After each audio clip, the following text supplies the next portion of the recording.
Hi hello welcome to Insta Case. ನಾನು ನಿಮ್ಮ Srikanth Tejas. So ಹಿಂದಿನ ಸಂಚಿಕೆಗಳಲ್ಲಿ ನಾವು ಸೈನ್ಸ್ ಅಂಡ್ ಟೆಕ್ನಾಲಜಿಗೆ ಸಂಬಂಧಪಟ್ಟಂತೆ ಈ ಒಂದು ಬಾಹ್ಯಾಕಾಶ ಅನ್ನುವಂಥ ಒಂದು ಕಾನ್ಸೆಪ್ಟ್ ಅನ್ನಾಗಲಿ, ಆಮೇಲೆ ಸ್ಪೇಸ್ ಟೆಕ್ನಾಲಜಿ ಅದೇ ಬಾಹ್ಯಾಕಾಶ ತಂತ್ರಜ್ಞಾನ ಅನ್ನುವಂಥ ಕಾನ್ಸೆಪ್ಟ್ ಅನ್ನಾಗಲಿ, ಸೊ ಎಲ್ಲವನ್ನು ಕೂಡ ಅರ್ಥ ಮಾಡ್ಕೊಂಡಿದ್ದೀವಿ. ಸೊ ವೆರಿ ಇಂಪಾರ್ಟೆಂಟ್ಲಿ ಅದರ ಒಂದು ಅಪ್ಲೈಡ್ ವರ್ಷನ್ ಅಂತ ಹೇಳ್ಬೋದು, ಅದರ ಒಂದು ಅನ್ವಯಿಕ ವಿಭಾಗ ಅಂತ ಹೇಳ್ಬೋದು. ಇನ್ನೊಂದು next chapter that is what the defence technology ಅಥವಾ ರಕ್ಷಣಾ ತಂತ್ರಜ್ಞಾನ. ಬಾಹ್ಯಾಕಾಶ ತಂತ್ರಜ್ಞಾನವಿಲ್ಲದೆ ಈ ಒಂದು ರಕ್ಷಣಾ ತಂತ್ರಜ್ಞಾನ ಇಲ್ಲ. ಆಕ್ಚುಲಿ ಅದು ಅರ್ಥ ಆಗಿಲ್ಲ ಅಂದ್ರೆ ಇದು ಅರ್ಥ ಆಗಲ್ಲ. ಸೊ ಹಂಗಾಗಿ ಒನ್ ಅಂಡ್ ಅದರ್ ಏನಿದೆ ಒಂದಕ್ಕೊಂದು ಲಿಂಕ್ ಆಗಿರುವಂತ ಸಬ್ಜೆಕ್ಟ್ ಟಾಪಿಕ್ಸ್ ಆಗಿರ್ತವೆ. So very very important. So Vinay sir ಅವರ ಸಾರಥ್ಯದಲ್ಲಿ ಈ ಒಂದು KS ಪರೀಕ್ಷೆಗಾಗಿ ಬೂಸ್ಟರ್ ಅಂದ್ರೆ ಏನು ಫಿಲಿಮ್ಸ್ ಬೂಸ್ಟರ್ ಕಾರ್ಯಕ್ರಮವನ್ನ ನಡೆಸ್ತಾ ಇದೀವಿ. ಅದರ ಒಂದು ಭಾಗವಾಗಿ ಈ ಒಂದು ಸಂಚಿಕೆಗಳನ್ನ ನಿಮ್ಮ ಮುಂದೆ ಪ್ರಸ್ತುತಪಡಿಸ್ತಾ ಇದ್ದೇವೆ. ಎಲ್ಲರಿಗೂ ಸ್ವಾಗತ. ಸೊ ಮುಂದುವರೆದ ಭಾಗವನ್ನ ಪ್ರಾರಂಭ ಮಾಡ್ತಾ ಇದ್ದೇನೆ. ಡಿಫೆನ್ಸ್ ಟೆಕ್ನಾಲಜಿ ಅಂತ ಹೇಳಿ, ಸೊ ರಕ್ಷಣಾ ತಂತ್ರಜ್ಞಾನ. ಈ ಡಿಫೆನ್ಸ್ ಟೆಕ್ನಾಲಜಿ ಅಥವಾ ರಕ್ಷಣಾ ತಂತ್ರಜ್ಞಾನವನ್ನು ಮಾತಾಡಬೇಕಾದ್ರೆ ನಮಗೆ ರಕ್ಷಣೆ ಅಥವಾ ಡಿಫೆನ್ಸ್ ಅಂದ್ರೆ ಏನು ಅಂತ ಗೊತ್ತಿರಬೇಕು. ರಕ್ಷಣೆ ಅಥವಾ ಡಿಫೆನ್ಸ್ ಅಂದ್ರೆ ನಮ್ಮನ್ನು ನಾವು ಕಾಪಾಡ್ಕೊಳ್ಳೋದನ್ನ ಡಿಫೆನ್ಸ್ ಅಂತ ಹೇಳ್ಬೋದು. ಸರ್ ವೆರಿ ಸಿಂಪಲ್ಲಿ ನಮ್ಮನ್ನು ನಾವು ಕಾಪಾಡ್ಕೊಳ್ಳೋದೇ ಡಿಫೆನ್ಸ್. ನಮ್ಮ ಶತ್ರುಗಳಿಂದ ನಮ್ಮನ್ನು ನಾವು ಕಾಪಾಡ್ಕೊಳ್ಳೋದು ಡಿಫೆನ್ಸ್. ಅದೇ ತರ ಒಂದು ಬ್ರಾಡರ್ ಕಾನ್ಸೆಪ್ಟ್ ಅಲ್ಲಿ ಸೊ ಇಡೀ ದೇಶವನ್ನ ರಕ್ಷಣೆ ಮಾಡುವಂತ, ಇಡೀ ದೇಶದ ನೆಲ ಜಲ ನಾಗರಿಕರು ಎಲ್ಲರನ್ನು ಸಿಟಿಸನ್ಸ್ ಎಲ್ಲವನ್ನು ಕೂಡ ರಕ್ಷಣೆ ಮಾಡುವಂತ, ಪ್ರೊಟೆಕ್ಟ್ ಮಾಡುವಂತ ಒಂದು ರೆಸ್ಪಾನ್ಸಿಬಿಲಿಟಿ ಅಥವಾ ಜವಾಬ್ದಾರಿ ಯಾರದಿರುತ್ತೆ ಅಂದ್ರೆ sir government of India, Bharat ಸರ್ಕಾರದ್ದು, ಆ ಒಂದು ದೇಶದ ಸೊ ಒಂದು ಸರ್ಕಾರದ ಹೊಣೆ ಆಗಿರುತ್ತೆ ಅಲ್ವಾ.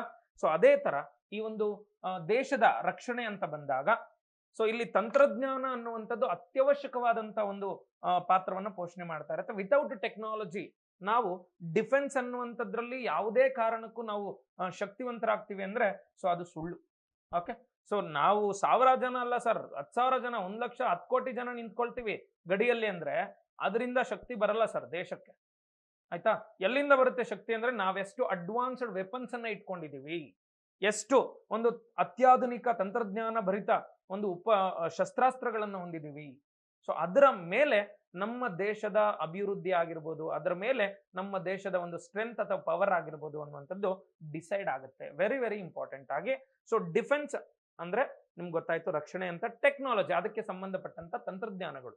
ಓಕೆ, ಸೊ ಇದರಲ್ಲಿ ಈ ಒಂದು ಚಾಪ್ಟರ್ಲಿ ಹಲವಾರು ಅಂಶಗಳನ್ನ ಮಾತಾಡ್ತೀವಿ. ಅಂದ್ರೆ ಒಂದು ಕ್ವಿಕ್ ರಿವಿಷನ್, ಒಂದು ಪರೀಕ್ಷೆಗೆ ನೀವು ಏನೇನು ತಿಳ್ಕೊಬೇಕು ಎಲ್ಲವನ್ನೂ ಕೂಡ ಒಂದು ನೋಟವನ್ನು ಮಾಡ್ಕೊಂಡು ಹೋಗೋಣ ಕ್ವಿಕ್ ಆಗಿ. ಅಂಡ್ ಕರೆಂಟ್ ಅಫೇರ್ಸ್ ಅನ್ನು ಕೂಡ ಏನೇನು ಇಂಪಾರ್ಟೆಂಟ್ ಇದೆ ಈ ಒಂದು ಚಾಪ್ಟರ್ಗೆ ಸಂಬಂಧಪಟ್ಟಂತೆ ಎಲ್ಲವನ್ನೂ ಕೂಡ ಕವರ್ ಮಾಡ್ಕೊಳ್ಳುವಂತ ಪ್ರಯತ್ನವನ್ನ ಸೊ ಈ ಒಂದು ಚಾಪ್ಟರ್ ಮಾಡೋಣ. Very very important defence technology. ನಾನು ನಿಮ್ಮ ಶ್ರೀಕಾಂತ್ ತೇಜಸ್. ನೆಕ್ಸ್ಟ್ ನೋಡಿ, ಈ ಡಿಫೆನ್ಸ್ ಅನ್ನುವಂಥದ್ದು, ರಕ್ಷಣೆ ಅನ್ನುವಂಥದ್ದು ದೇಶದಲ್ಲಿ ನಾವು ಒಂದು ಕಾನ್ಸೆಪ್ಟ್ ತಗೊಂಡಿದ ತಕ್ಷಣ ಫಸ್ಟ್ ನಮ್ಮ ತಲೆಗೆ ಬರೋದೇನು ಅಂದ್ರೆ ರಕ್ಷಣಾ ಸಚಿವಾಲಯ, ಡಿಫೆನ್ಸ್ ಮಿನಿಸ್ಟ್ರಿ ಅಥವಾ ಮಿನಿಸ್ಟ್ರಿ ಆಫ್ ಡಿಫೆನ್ಸ್. ಈ ಮಿನಿಸ್ಟ್ರಿ ಆಫ್ ಡಿಫೆನ್ಸ್ ನ ಒಂದು ಮುಖ್ಯಸ್ಥರು ಯಾರಾಗಿದ್ದಾರೆ ಅಂದ್ರೆ ಆಬ್ವಿಯಸ್ಲಿ ರಕ್ಷಣಾ ಸಚಿವರು, ಡಿಫೆನ್ಸ್ ಮಿನಿಸ್ಟರ್ ರಾಜನಾಥ್ ಸಿಂಗ್ ಅವರು ಪ್ರೆಸೆಂಟ್ ಇದ್ದಾರೆ. ಅಂಡ್ ಇದರ ಅಡಿಯಲ್ಲಿ ಹಲವಾರು ಸಂಘ ಸಂಸ್ಥೆಗಳು ಅಥವಾ ಸಮಿತಿಗಳು, ಏನು ಇನ್ಸ್ಟಿಟ್ಯೂಷನ್ಸ್ ಅನ್ನುವಂಥದ್ದು ಬರ್ತವೆ. ಅದರಲ್ಲಿ ಪ್ರಮುಖವಾಗಿ ಡಿಪಾರ್ಟ್ಮೆಂಟ್ ಆಫ್ ಡಿಫೆನ್ಸ್ ಅನ್ನುವಂಥದ್ದು, ಈ ಒಂದು ಡಿಪಾರ್ಟ್ಮೆಂಟ್ ಆಫ್ ಡಿಫೆನ್ಸ್ ರಕ್ಷಣಾ ಇಲಾಖೆ ಅಂತೇಳಿ ಸೊ ಮೊದಲನೇದು ಬರುತ್ತೆ. ಈ ರಕ್ಷಣಾ ಇಲಾಖೆ ಡಿಪಾರ್ಟ್ಮೆಂಟ್ ಆಫ್ ಡಿಫೆನ್ಸ್ ಅನ್ನುವಂಥದ್ದು ಏನ್ ಕೆಲಸ ಮಾಡುತ್ತೆ ಒಂಚೂರು ನೋಡೋಣ. ಈ ಡಿಪಾರ್ಟ್ಮೆಂಟ್ ಆಫ್ ಡಿಫೆನ್ಸ್ ಅನ್ನುವಂಥದ್ದು ಈ ಸೇನೆಯಲ್ಲಿ ಇರುವಂತ 3 ಪಡೆಗಳು ಏನಿದಾವೆ, army, navy, air force, 3 wings ಇದಾವಲ್ಲ. ಸೊ ಈ ಒಂದು ವಿಂಗ್ಸ್ ಗಳಿಗೆ ಬೇಕಾದಂತ ಎಲ್ಲಾ ವೆಪನ್ಸ್ ಅನ್ನ, ಎಲ್ಲಾ ರೀತಿಯ ಟೆಕ್ನಾಲಜೀಸ್ ಅನ್ನ, ಇನ್ಸ್ಟ್ರೂಮೆಂಟ್ ಗಳನ್ನ, ಸೊ ಈ ಒಂದು ವಿಂಗ್ಸ್ ಗೆ ಬೇಕಾದಂತ ಖರ್ಚು ವೆಚ್ಚಗಳನ್ನ ಎಲ್ಲವನ್ನೂ ಕೂಡ ಓಕೆ ಪಾರ್ಲಿಮೆಂಟ್ ನಲ್ಲಿ ಡಿಸ್ಕಷನ್ ಮಾಡುವಂತ ಅಥವಾ ಸಂಸತ್ತಿನಲ್ಲಿ ಅದರ ಬಗ್ಗೆ ಚರ್ಚೆ ಮಾಡುವಂತ ಅಧಿಕಾರವನ್ನು ಹೊಂದಿರುವಂತ ಒಂದು ಸಂಸ್ಥೆ ಇದೆ. ಯಾವುದು? Department of defence. ಸೊ ಎಲ್ಲವನ್ನು ಚರ್ಚೆ ಮಾಡುವಂತ ಅಧಿಕಾರ ಹೊಂದಿರುತ್ತೆ. ಇಲ್ಲಿ ಬ್ರಿಡ್ಜ್ ತರ ಕೆಲಸ ಮಾಡ್ತಾ ಇರುತ್ತೆ ಪಾರ್ಲಿಮೆಂಟು ಮತ್ತೆ ಈ ಒಂದು ಉಳಿದ ಓಕೆ ಸಂಸ್ಥೆಗಳ ನಡುವೆ ಒಂದು ಬ್ರಿಡ್ಜ್ ತರ ಕೆಲಸ ಮಾಡ್ತಾ ಇರೋದು ಯಾರು ಅಂದ್ರೆ ಡಿಪಾರ್ಟ್ಮೆಂಟ್ ಆಫ್ ಡಿಫೆನ್ಸ್. ಇನ್ನು ನೆಕ್ಸ್ಟ್ ನೋಡಿ, ಡಿಪಾರ್ಟ್ಮೆಂಟ್ ಆಫ್ ಡಿಫೆನ್ಸ್ ಪ್ರೊಡಕ್ಷನ್ ಅಂತ ಕರಿತೀವಿ. ಈ ಡಿಪಾರ್ಟ್ಮೆಂಟ್ ಆಫ್ ಡಿಫೆನ್ಸ್ ಪ್ರೊಡಕ್ಷನ್ ಹೆಂಗೆ ಅಂದ್ರೆ ಸರ್ ಹಿಂದ್ಗಡೆ ಏನೇನ್ ಹೇಳಿರ್ತಾರೆ, ಇವಾಗ ಫಾರ್ ಎಕ್ಸಾಂಪಲ್ ಆರ್ಮಿಗೆ ಏನೇನ್ ಬೇಕು, ನೇವಿಗೆ ಏನೇನ್ ಬೇಕು, ಏರ್ ಫೋರ್ಸ್ಗೆ ಏನೇನ್ ಬೇಕು ಎಲ್ಲವನ್ನೂ ಕೂಡ ಅವ್ರು ರೆಕಮೆಂಡ್ ಮಾಡ್ತಾರೆ ನಮ್ಗೆ ಇವೆಲ್ಲ ಬೇಕು ಅಂತ. ಅದನ್ನ ಇಲ್ಲಿ ಡಿಫೆನ್ಸ್ ಅಕ್ವಿಸಿಷನ್ ಕೌನ್ಸಿಲ್ ಅಲ್ಲಿ ಡಿಸ್ಕಷನ್ ಮಾಡ್ಕೊಳ್ತಾರೆ. ಈ ಡಿಫೆನ್ಸ್ ಅಕ್ವಿಸಿಷನ್ ಕೌನ್ಸಿಲ್ ಅಲ್ಲಿ CDS ಇರ್ತಾರೆ ಮೆಂಬರ್ಸ್ ಆಗಿ, ಚೀಫ್ ಡಿಫೆನ್ಸ್ ಆಫ್ ಸ್ಟಾಫ್ ಅಂತ ಹೇಳಿ. ಆಮೇಲೆ ನಮ್ಮ ಏರ್ ಚೀಫ್ ಮಾರ್ಷಲ್ ಇರ್ತಾರೆ ಇಂಡಿಯನ್ ಏರ್ ಫೋರ್ಸ್ಗೆ ಸಂಬಂಧಪಟ್ಟಂತೆ. ಆಮೇಲೆ ನೇವಿಗೆ ಸಂಬಂಧಪಟ್ಟಂತೆ ಓಕೆ ನೇವಿಯ ಮುಖ್ಯಸ್ಥರು ಅಡ್ಮಿರಲ್ ಇರ್ತಾರೆ. And then major general army chief ಇರ್ತಾರೆ, ಇವರೆಲ್ಲ ಇದಕ್ಕೆ ಸದಸ್ಯರಾಗಿರ್ತಾರೆ. ಇವರೆಲ್ಲ ಡಿಸೈಡ್ ಮಾಡ್ಕೊಂಡು ಸೊ ಇಲ್ಲಿ ಹೇಳ್ತಾರೆ ಇದು ಬೇಕು ಅಂತ. ಇನ್ನ ಇದನ್ನ ಪ್ರೊಡಕ್ಷನ್ ಮಾಡಿ ಅಂತೇಳಿ, ಓಕೆ. ಸೊ ಈ ಡಿಪಾರ್ಟ್ಮೆಂಟ್ ಆಫ್ ಡಿಫೆನ್ಸ್ ಪ್ರೊಡಕ್ಷನ್ ಅನ್ನುವಂಥದ್ದು DRDOಗೆ ಹೇಳುತ್ತೆ. ಸೊ ಹಣಕಾಸಿನ ಒಂದು ಇದನ್ನಾಗಿರ್ಬೋದು ಎಲ್ಲವನ್ನೂ ಕೂಡ ಪಾರ್ಲಿಮೆಂಟ್ ಅಲ್ಲಿ ಡಿಸ್ಕಷನ್ ಮಾಡ್ಕೊಂಡು ಬಿಡುಗಡೆ ಮಾಡಿಸುವಂತ ಜವಾಬ್ದಾರಿ department of defence. But production ಮಾಡುವಂತ ಜವಾಬ್ದಾರಿ, ಉತ್ಪಾದನೆ ಮಾಡುವಂತ ಜವಾಬ್ದಾರಿ, ತಂತ್ರಜ್ಞಾನವನ್ನಾಗ್ಲಿ, ಸೊ ಯಾವುದೇ ಒಂದು ವೆಪನ್ ಅನ್ನು ಡಿಸೈನ್ ಮಾಡೋದಾಗ್ಲಿ, ಡೆವಲಪ್ ಮಾಡೋದಾಗ್ಲಿ, ಎಲ್ಲ ಜವಾಬ್ದಾರಿಗಳನ್ನ DRDOಗೆ ವಹಿಸಿರ್ತಾರೆ. Defence research development organisation, defence research development organisation DRDO ಅಂತೇಳಿ ಸೊ ಕರಿತೀವಿ. ಇನ್ನ DRDO ಬಗ್ಗೆ ನಾನು ಮಾತಾಡ್ತೀನಿ. ಸೊ ತುಂಬಾ ಇಂಪಾರ್ಟೆಂಟ್ ಇದೆ. ಇಲ್ಲಿ ಅಟ್ ಲಾಸ್ಟ್ ನಮ್ಗಿರುವಂತದ್ದು ಡಿಪಾರ್ಟ್ಮೆಂಟ್ ಆಫ್ ಮಿಲಿಟರಿ ಅಫೇರ್ಸ್ ಅನ್ನುವಂಥದ್ದು. ಈ ಡಿಪಾರ್ಟ್ಮೆಂಟ್ ಆಫ್ ಮಿಲಿಟರಿ ಅಫೇರ್ಸ್ ನ, ಓಕೆ, ಸೊ ನೀವು ಸೂಕ್ಷ್ಮವಾಗಿ ಗಮನಿಸೋದಾದ್ರೆ ಸೊ ಇಲ್ಲಿ 3 ಪಡೆಗಳು ಕಂಡು ಬರ್ತಾವೆ ನಿಮಗೆ, 3 ವಿಂಗ್ಸ್ ಅನ್ನುವಂಥದ್ದು ಕಂಡು ಬರುತ್ತೆ. ಈ ಡಿಪಾರ್ಟ್ಮೆಂಟ್ ಆಫ್ ಮಿಲಿಟರಿ ಅಫೇರ್ಸ್ ನ ಅಡಿಯಲ್ಲಿ ಯಾರಪ್ಪ ಇರ್ತಾರೆ ಹೆಡ್ ಆಗಿ ಅಂತ ಕೇಳಿದ್ರೆ that is CDS, chief of defence staff ಅಂತೇಳಿ ಸೊ ಕರಿತೀವಿ. ಪ್ರೆಸೆಂಟ್ ಯಾರಿದ್ದಾರೆ, who is the CDS of India ಅಂತ ಕೇಳಿದ್ರೆ ಅನಿಲ್ ಚೌಹಾಣ್ ಅಂತ so present CDS of India. ಇನ್ನ ನೆಕ್ಸ್ಟ್ ನೋಡೋಣ, ಈ ಆರ್ಮಿ, ನೇವಿ, ಏರ್ ಫೋರ್ಸ್, ಈ 3 ಪಡೆಗಳು ಇದು ಭೂಮಿಯ ಒಂದು ರಕ್ಷಣೆಯನ್ನು ಮಾಡ್ತಾ ಇರುತ್ತೆ. So it will going to ensure the protection of land boundary or land, okay. And then navy ಅನ್ನುವಂಥದ್ದು, ನೇವಿ ಏನ್ ಮಾಡುತ್ತೆ, ಜಲಗಡಿಗಳಿಂದ ರಕ್ಷಣೆಯನ್ನ ಒದಗಿಸ್ಕೊಡುತ್ತೆ ದೇಶಕ್ಕೆ. ಅದೇ ತರ ಏರ್ ಫೋರ್ಸ್ ಏನ್ ಮಾಡುತ್ತೆ, ವಾಯು ಗಡಿಗಳಿಂದ, ಅಂದ್ರೆ ವಾಯುವಿನಿಂದ ಬರುವಂತ, ಗಾಳಿಯಿಂದ ಬರುವಂತ ಯಾವುದೇ ಥ್ರೆಟ್ಸ್ ಅನ್ನ ಎದುರಿಸಿ ಅದನ್ನು ಧ್ವಂಸ ಮಾಡಿ ದೇಶಕ್ಕೆ ರಕ್ಷಣೆ ಮಾಡುವಂತ ಕೆಲಸವನ್ನ ಏರ್ ಫೋರ್ಸ್ ಮಾಡ್ತಾ ಇರುತ್ತೆ. Army, navy, air force. ಇನ್ನ CDS ನೋಡಿದ್ರೆ ಆರ್ಮಿ ಹೆಡ್ ಯಾರು, ನೇವಿ ಹೆಡ್ ಯಾರು, ಏರ್ ಫೋರ್ಸ್ ಹೆಡ್ ಯಾರು, ಇವೆಲ್ಲವನ್ನು ಕೂಡ ಇಲ್ಲಿ ಮಾತಾಡೋಣ. ಒಂಚೂರು ಗಮನ ಇಟ್ಟು ನೀವು ನೋಡೋದಾದ್ರೆ ಒಂದೊಂದ್ರ ಬಗ್ಗೆನೂ ಕ್ವಿಕ್ ಆಗಿ ಹೇಳ್ಕೊಂಡು ಬಂದ್ಬಿಡ್ತೀನಿ. ಸರ್, ಆರ್ಮಿ, ಇಂಡಿಯನ್ ಆರ್ಮಿ, ಭಾರತದ ಭೂಸೇನೆ ಅಂತೇಳಿ ಕರಿತೀವಿ. ಸೊ ಇದು ಸ್ಥಾಪನೆ ಆಗಿದ್ದು ಯಾವಾಗ ಅಂತ ಕೇಳಿದ್ರೆ ಬ್ರಿಟಿಷ್ ಭಾರತದಲ್ಲಿ. So it was established in British India, okay. So British ಇರ್ಬೇಕಾದ್ರೇನೆ ಸ್ಥಾಪನೆ ಆಯಿತು ಯಾವುದು, ನಮ್ಮ ಇಂಡಿಯನ್ ಆರ್ಮಿ. ಸರ್, ಇದನ್ನು ಸ್ಥಾಪನೆ ಮಾಡಿದವರು ಯಾರು ಭಾರತದಲ್ಲಿ, who established it in India ಅಂತ ಕೇಳಿದ್ರೆ that is major general Stringer Lawrence ಅಂತೇಳಿ ಕರಿತೀವಿ. ಯಾಕೆ ಸರ್ ಇವ್ರ ಹೆಸರು ಇಂಪಾರ್ಟೆಂಟು ಅಂತ ಕೇಳಿದ್ರೆ major general Stringer Lawrence is the father of Indian army. ಇವ್ರನ್ನ ಭಾರತದ ಭೂಸೇನೆಯ ಪಿತಾಮಹ ಅಂತೇಳಿ ಸೊ ಕರಿತೀವಿ. ಅದಕ್ಕೋಸ್ಕರ ನಾನು ಹೇಳಿದ್ದು ಇವ್ರು important. And Indian army is the 3rd largest army in the world. So ಜಗತ್ತಿನ 3ನೇ ಅತಿ ದೊಡ್ಡ, ಓಕೆ, ಭೂಸೇನೆ ಆಗಿದೆ. ಸೊ ಮೊದಲನೇದು ಯಾರ್ದಪ್ಪ ಅಂತ ಕೇಳಿದ್ರೆ China is in first, and second USA, 3rd India. ಇದು ನಮಗೆ ಗೊತ್ತಿರಬೇಕು. ಇನ್ನು ಇಂಡಿಯನ್ ಆರ್ಮಿಯಲ್ಲಿ ಎಷ್ಟು ಜನ ಇದ್ದಾರೆ ಸರ್, ಸೋಲ್ಜರ್ಸ್ ಆಗಿರ್ಬೋದು ಅಥವಾ ಕಂಪ್ಲೀಟ್ ನಮ್ಮ ಒಂದು ಆಕ್ಟಿವ್ ಪರ್ಸನಲ್ಸ್ ಎಷ್ಟು ಜನ ಇದ್ದಾರೆ ಅಂತ ಕೇಳಿದ್ರೆ 1.3 ಮಿಲಿಯನ್. 1.3 ಮಿಲಿಯನ್ ಅಂದ್ರೆ ದಟ್ ಈಸ್ ಈಕ್ವಲ್ ಟು ಎಷ್ಟು ಅಂತ ಕೇಳಿದ್ರೆ 13 ಲಕ್ಷ ಜನ ಸೊ ಇದರಲ್ಲಿ ಕೆಲಸ ಮಾಡ್ತಾ ಇದ್ದಾರೆ. ಅಂಡ್ ಇಂಡಿಯನ್ ಆರ್ಮಿಗೆ 7 ಓಕೆ ಆರ್ಮಿ ಕಮಾಂಡ್ಸ್ ಇದಾವೆ. ಸೊ ಇದರಲ್ಲಿ ಒಂದು ಟ್ರೈನಿಂಗ್ ಕಮಾಂಡ್ ಆಗಿರುತ್ತೆ, ಟ್ರೈನಿಂಗ್ ಕಮಾಂಡ್ ಅಂತೇಳಿ ಕರಿತೀವಿ, ಅಂದ್ರೆ ಟ್ರೈನಿಂಗ್ ಅನ್ನು ಕೊಡುವಂಥದ್ದು. ಇನ್ನು ಮಿಕ್ಕಿದ್ದು 6 ಆಪರೇಷನಲ್ ಕಮಾಂಡ್ಸ್ ಇದಾವೆ. ಇನ್ನು ಈ ಒಂದು ಆರ್ಮಿಯ ಹೆಡ್ ಕ್ವಾರ್ಟರ್ ಎಲ್ಲಿದೆ ಅಂತ ಕೇಳಿದ್ರೆ ನವದೆಹಲಿ, ಕ್ಯಾಪಿಟಲ್ ಅಲ್ಲಿ, ಸೊ ನ್ಯೂ ಡೆಲ್ಲಿಯಲ್ಲಿ ಇದರ ಹೆಡ್ ಕ್ವಾರ್ಟರ್ ಕಂಡು ಬರ್ತಾ ಇರುತ್ತೆ. ಅಂಡ್ ಈ ಒಂದು ಕಮಾಂಡ್ಸ್ ಅನ್ನ ನೀವು ನೋಡಬಹುದು. ನಾರ್ದರ್ನ್ ಕಮಾಂಡ್ ಉದಾಂಪುರ್ ಅಂತ ಬರುತ್ತೆ, ಉತ್ತರ ಕಮಾಂಡ್. ಆಮೇಲೆ ಟ್ರೈನಿಂಗ್ ಕಮಾಂಡ್ ಹೇಳದ್ನಲ್ಲ ಒಂದೇ ಒಂದು ಸ್ಪೆಸಿಫಿಕ್ ಆಗಿ, so that is in Shimla. ಯಾರೇ ಆರ್ಮಿಗೆ ಸೆಲೆಕ್ಟ್ ಆದ್ರೂ ಟ್ರೈನಿಂಗ್ ಅನ್ನು ಕೊಡೋದು ಶಿಮ್ಲಾದಲ್ಲಿ.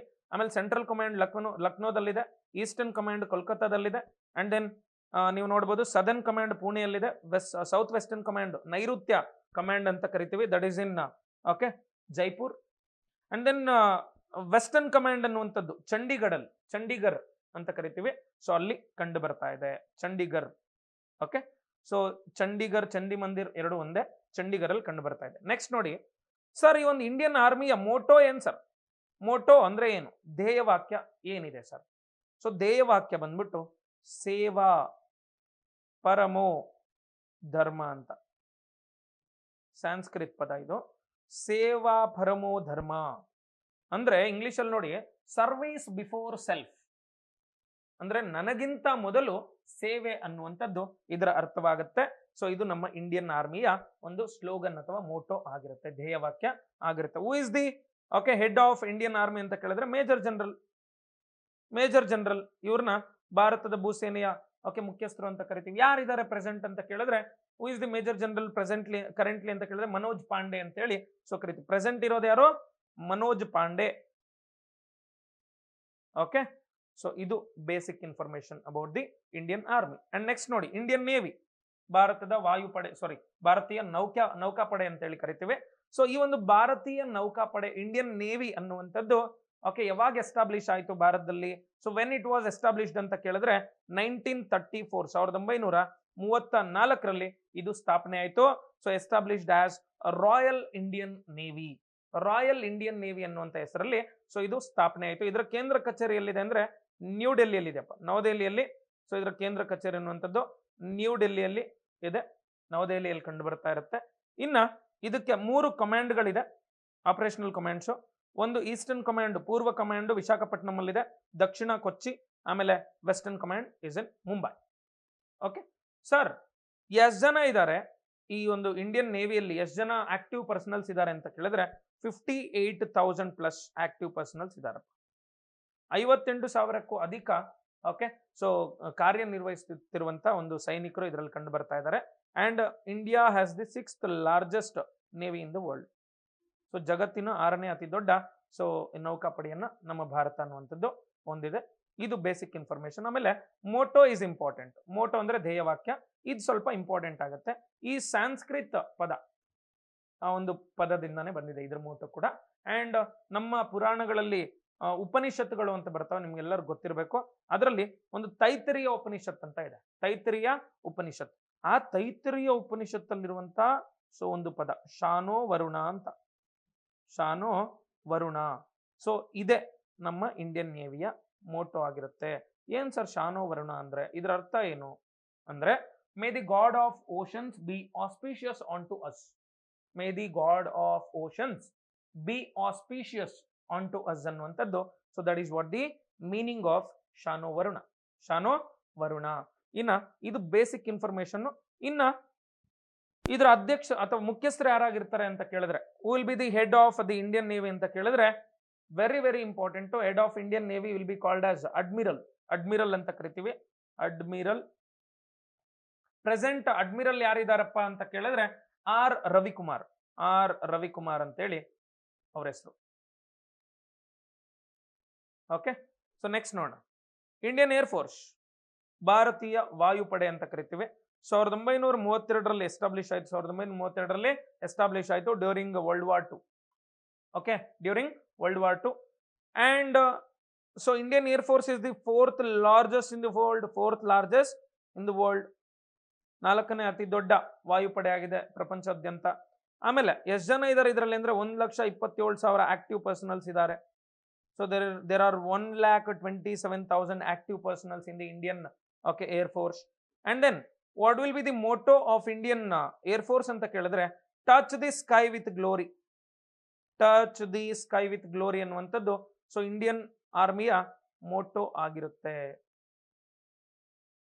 ಸಾರಿ ಇಂಡಿಯನ್ ನೇವಿಯ ಮೋಟೋ ಆಗಿರುತ್ತೆ. ಇನ್ನು ನೆಕ್ಸ್ಟ್ ನೋಡಿ ಸರ್, ಕಮಾಂಡ್ಗಳು ನೋಡಬೇಕು. ಸೇಮ್ ಇಲ್ಲಿ ಒಂದು ಟ್ರೈನಿಂಗ್ ಕಮಾಂಡ್ ಇದೆ, ಇನ್ನು ಉಳಿದವೆಲ್ಲ ಏನು ಅಂತ ಕೇಳಿದ್ರೆ ಆಪರೇಷನಲ್ ಕಮಾಂಡ್ಸ್. ಟ್ರೈನಿಂಗ್ ಎಲ್ಲಿ ಕೊಡ್ತಾರೆ ಸರ್? ಯಾರೇ ಇಂಡಿಯನ್ ಏರ್ ಫೋರ್ಸ್ ಸೆಲೆಕ್ಟ್ ಆದ್ರು ಅಂದ್ರೆ ನಮ್ಮ ಬೆಂಗಳೂರಲ್ಲಿ Yelahanka air force, Yelahanka air force ಅಲ್ಲೇ ಟ್ರೈನಿಂಗ್ ಕೊಡುವಂಥದ್ದು. That is what the training command of Indian air force. ಇನ್ನು ನೋಡ್ಬೋದು ದಕ್ಷಿಣ ಕಮಾಂಡು ತಿರುವನಂತಪುರಂ ಕೇರಳದಲ್ಲಿದೆ. ಅಂಡ್ ಈಸ್ಟರ್ನ್ ಕಮಾಂಡ್ ಶಿಲ್ಲಾಂಗ್ ಅಲ್ಲಿದೆ, ಮೇಘಾಲಯದಲ್ಲಿ. ಸೆಂಟ್ರಲ್ ಕಮಾಂಡ್ ನೋಡಿ Allahabad. Western command New Delhi. South western command maintenance command. So ಎಲ್ಲ ಕಂಡು ಬರ್ತಾ ಇದ್ವು. ಕೇಂದ್ರ ಕಚೇರಿ headquarter is located at Delhi. New ಡೆಲ್ಲಿಯಲ್ಲಿ ಇದರ ಕೇಂದ್ರ ಕಚೇರಿ ಇದೆ. ನ್ಯೂ ಡೆಲ್ಲಿಯಲ್ಲಿ ಇದರ ಕೇಂದ್ರ ಕಚೇರಿ, ಎಲ್ಲದರ ಕೇಂದ್ರ ಕಚೇರಿಗಳು ಕೂಡ ನ್ಯೂ ಡೆಲ್ಲಿಯಲ್ಲೇ ಇದೆ. ಸೊ ಇದಿಷ್ಟು ವೆರಿ ಇಂಪಾರ್ಟೆಂಟ್, ನಿಮ್ಮೆಲ್ಲರಿಗೂ ಗೊತ್ತಿರಬೇಕಾಗಿರುವಂಥದ್ದು. ಮತ್ತೆ ಇನ್ನೊಂದು ಸ್ವಲ್ಪ ಇನ್ಫಾರ್ಮೇಶನ್ ತಿಳ್ಕೊಬೇಕಾಗತ್ತೆ. ಏನ್ ಸರ್ ಅದು ಅಂತ ಕೇಳಿದ್ರೆ DRDO ಬಗ್ಗೆ ಸ್ವಲ್ಪ ಮಾಹಿತಿಯನ್ನ ನಾವು ತಿಳ್ಕೋಬೇಕು. DRDO ಅಂದ್ರೆ ಏನು? DRDO ಅಂದ್ರೆ defence research development organisation. Defence research development organisation ಅಂತೇಳಿ ಸೊ ಕರಿತೀವಿ DRDO ಅಂದ್ರೆ. ಈ DRDO ಅನ್ನುವಂಥದ್ದು ಭಾರತದಲ್ಲಿ ಆಕ್ಚುಲಿ ಇರಲಿಲ್ಲ. ಇದನ್ನ ಸ್ಥಾಪನೆ ಮಾಡಿದ್ದು ಯಾವಾಗ ಅಂತ ಕೇಳಿದ್ರೆ 1958 1958ರಲ್ಲಿ. ಸರ್ ಇದನ್ನ ಯಾಕೆ ಸ್ಥಾಪನೆ ಮಾಡಿದ್ರು ಅಂತ ಕೇಳಿದ್ರೆ ಒಬ್ಬ ಪ್ರೊಫೆಸರ್ ಇದ್ರು, ಅವ್ರ ಹೆಸರು ದೌಲತ್ ಸಿಂಗ್ ಕಟೋರಿ ಅಂತ. ದೌಲತ್ ಸಿಂಗ್ ಕಟೋರಿ. ಸೊ ಇವರು ಡೆಲ್ಲಿ ಯೂನಿವರ್ಸಿಟಿಯಲ್ಲಿ ಪ್ರೊಫೆಸರ್ ಆಗಿದ್ರು. ಇವ್ರು ಏನ್ ಮಾಡ್ತಾರೆ ಅಂದ್ರೆ ಭಾರತದಲ್ಲಿ ಓಕೆ ಯಾವುದೇ ವೆಪನ್ಸ್ ಅನ್ನಾಗ್ಲಿ ಯಾವುದೇ ತಂತ್ರಜ್ಞಾನಗಳು ಡಿಫೆನ್ಸ್ಗೆ ಸಂಬಂಧಪಟ್ಟಂತೆ ಸೊ ಎಲ್ಲವನ್ನೂ ಕೂಡ ನಿಭಾಯಿಸೋದಕ್ಕೋಸ್ಕರ ಒಂದು ರೆಸ್ಪಾನ್ಸಿಬಲ್ ಇನ್ಸ್ಟಿಟ್ಯೂಷನ್ ಅನ್ನುವಂಥದ್ದು ಇರಬೇಕು.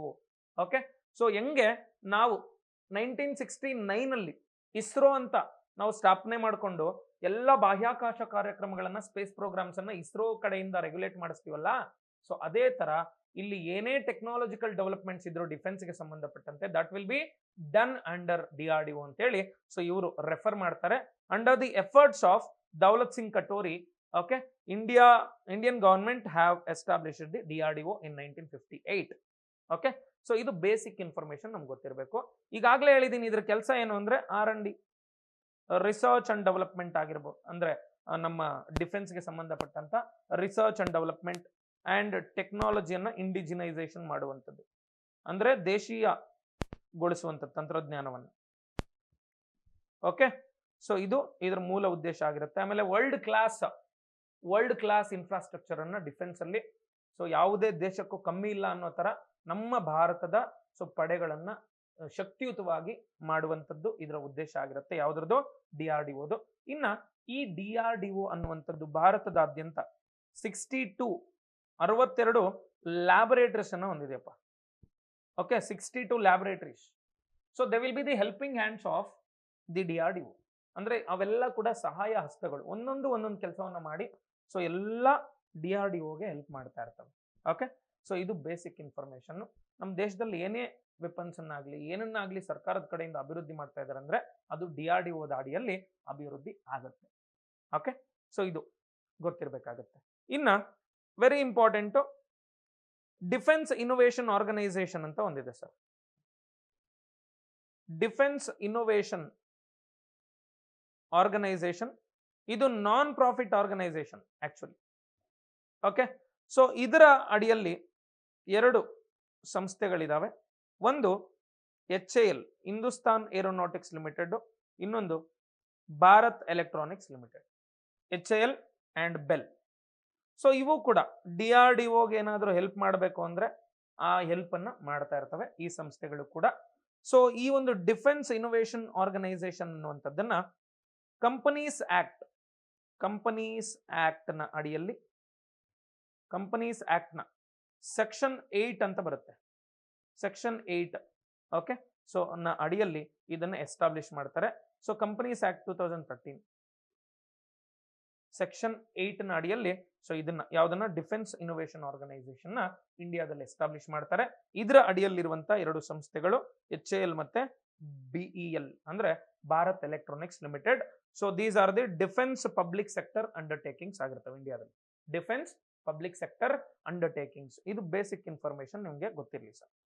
ಓಕೆ, ನೆಕ್ಸ್ಟ್ ನೋಡೋಣ ಸರ್. ಆರ್ಮಿ ಅಂತ ಬಂದಿದ ತಕ್ಷಣ ನಮ್ಮ ತಲೆಗೆ ಫಸ್ಟ್ ಬರುವಂತದ್ದು, ಭೂಸೇನೆ ಅಂತ ಬಂದಿದ ತಕ್ಷಣ ನಮ್ಮ ತಲೆಗೆ ಫಸ್ಟ್ ಹೊಡೆಯುವಂಥದ್ದು ಏನು ಅಂತ ಕೇಳಿದ್ರೆ ಕ್ಷಿಪಣಿಗಳು, ಮಿಸೈಲ್ಸ್.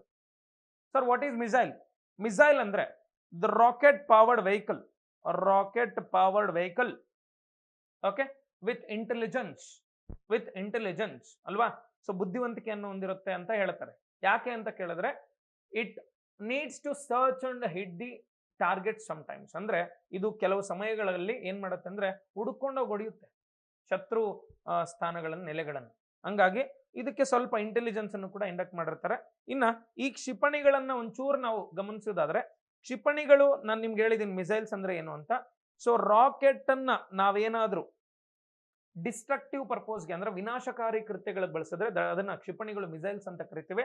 ಅದೇ ಕನ್ಸ್ಟ್ರಕ್ಟಿವ್ ಪರ್ಪಸ್ಗೆ ಏನಾದ್ರು ಬಳಸಿದ್ರೆ they will be called as the launch vehicles, ಅಂದ್ರೆ ಸ್ಪೇಸ್ ಪ್ರೋಗ್ರಾಮ್ಸ್ಗೆ ಬಳಸ್ತೀವಿ, ಅಂದ್ರೆ ಉಡಾವಣಾ ವಾಹಕಗಳು ಅಂತ ಕರಿತೀವಿ.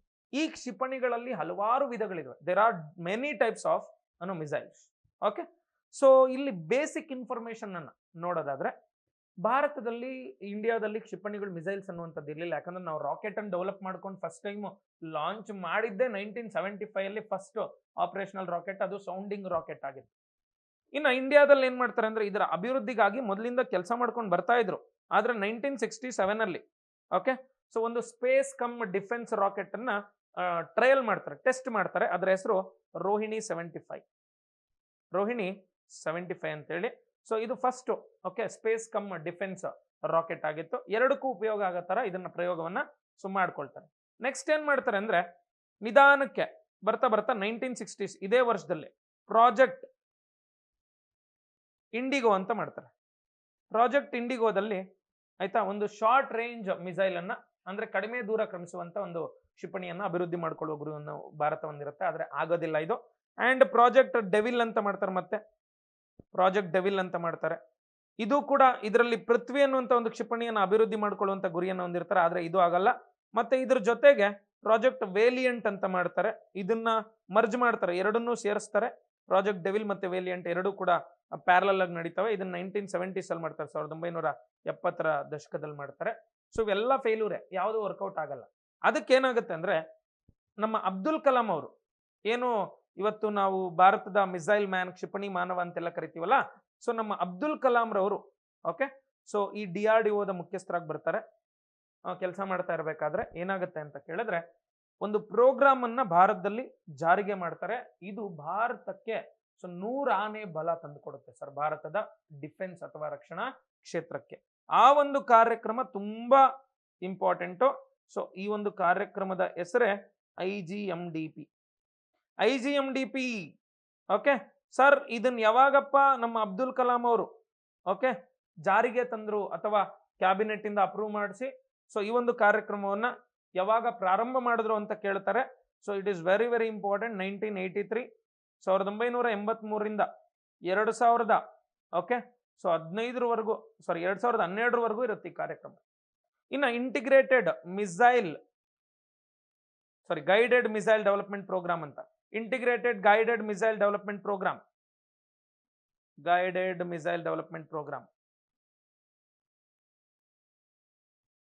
ಓಕೆ.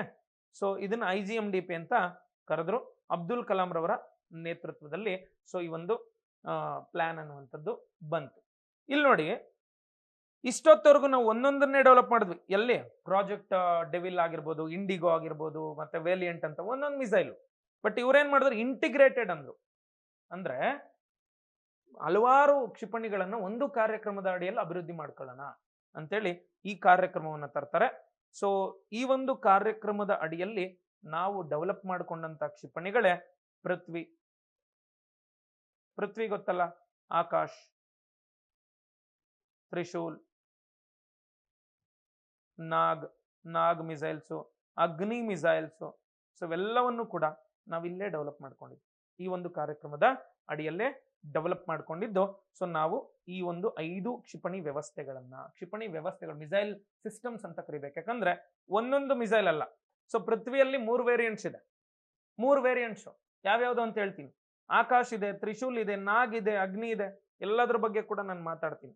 ಆದ್ರೆ ಕ್ಷಿಪಣಿಗಳು ಅಂದ್ರೆ ಏನು ಅಂದ್ರೆ ಶತ್ರುಗಳ ನೆಲೆಗಳನ್ನ ಧ್ವಂಸ ಮಾಡೋದಕ್ಕೆ ನಾವು ಬಳಸುವಂತಹ so rocket powered vehicles. So ಇದರಲ್ಲಿ ಏನಿರುತ್ತೆ ಅಂದ್ರೆ ರಾಕೆಟ್ ಇರುತ್ತೆ, ರಾಕೆಟ್ ಜೊತೆಯಲ್ಲಿ ಪೇಲೋಡ್ ಇರುತ್ತೆ. ಪೇಲೋಡ್ ಏನು ಅಂದ್ರೆ ಸರ್ ಅದು ಎಕ್ಸ್ಪ್ಲೋಸಿವ್ ಥಿಂಗ್ ಆಗಿರುತ್ತೆ, ಅಂದ್ರೆ ಧ್ವಂಸ ಮಾಡುವಂತ ಒಂದು ವಸ್ತು ಆಗಿರುತ್ತೆ, bomb like things okay. So ಅದರಲ್ಲಿ ನ್ಯೂಕ್ಲಿಯರ್ ಇರ್ಬೋದು, ಕನ್ವೆನ್ಷನಲ್ ವೆಪನ್ಸ್ ಆದ್ರೂ ಇರ್ಬೋದು, ಯಾವ್ದಾದ್ರೂ ಇರ್ಬೋದು. ಇಲ್ಲಿ ನೋಡಿ ಸರ್, ಕ್ಷಿಪಣಿಗಳಲ್ಲಿ ಹಲವಾರು ವಿಧಗಳಿದೆ, ಟೈಪ್ಸ್ ಇದೆ.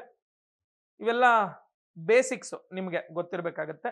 ಅಂದ್ರೆ ಮೊದಲನೇ ಟೈಪ್ ಅನ್ನ ನಾವು ತಗೊಳ್ಳೋದಾದ್ರೆ ಎಲ್ಲಿಂದ ಉಡಾವಣೆ ಮಾಡ್ತೀವಿ ಮತ್ತೆ ಟಾರ್ಗೆಟ್ ಎಲ್ಲಿದೆ ಓಕೆ, ಎಲ್ಲಿಂದ ಎಲ್ಲಿಗೆ ಅನ್ನೋದು. ಸೊ ಮೊದಲನೇದು ನೋಡಿ, ಏರ್ ಟು ಏರ್ ಅಂತ ಕರಿತೀವಿ. ಏರ್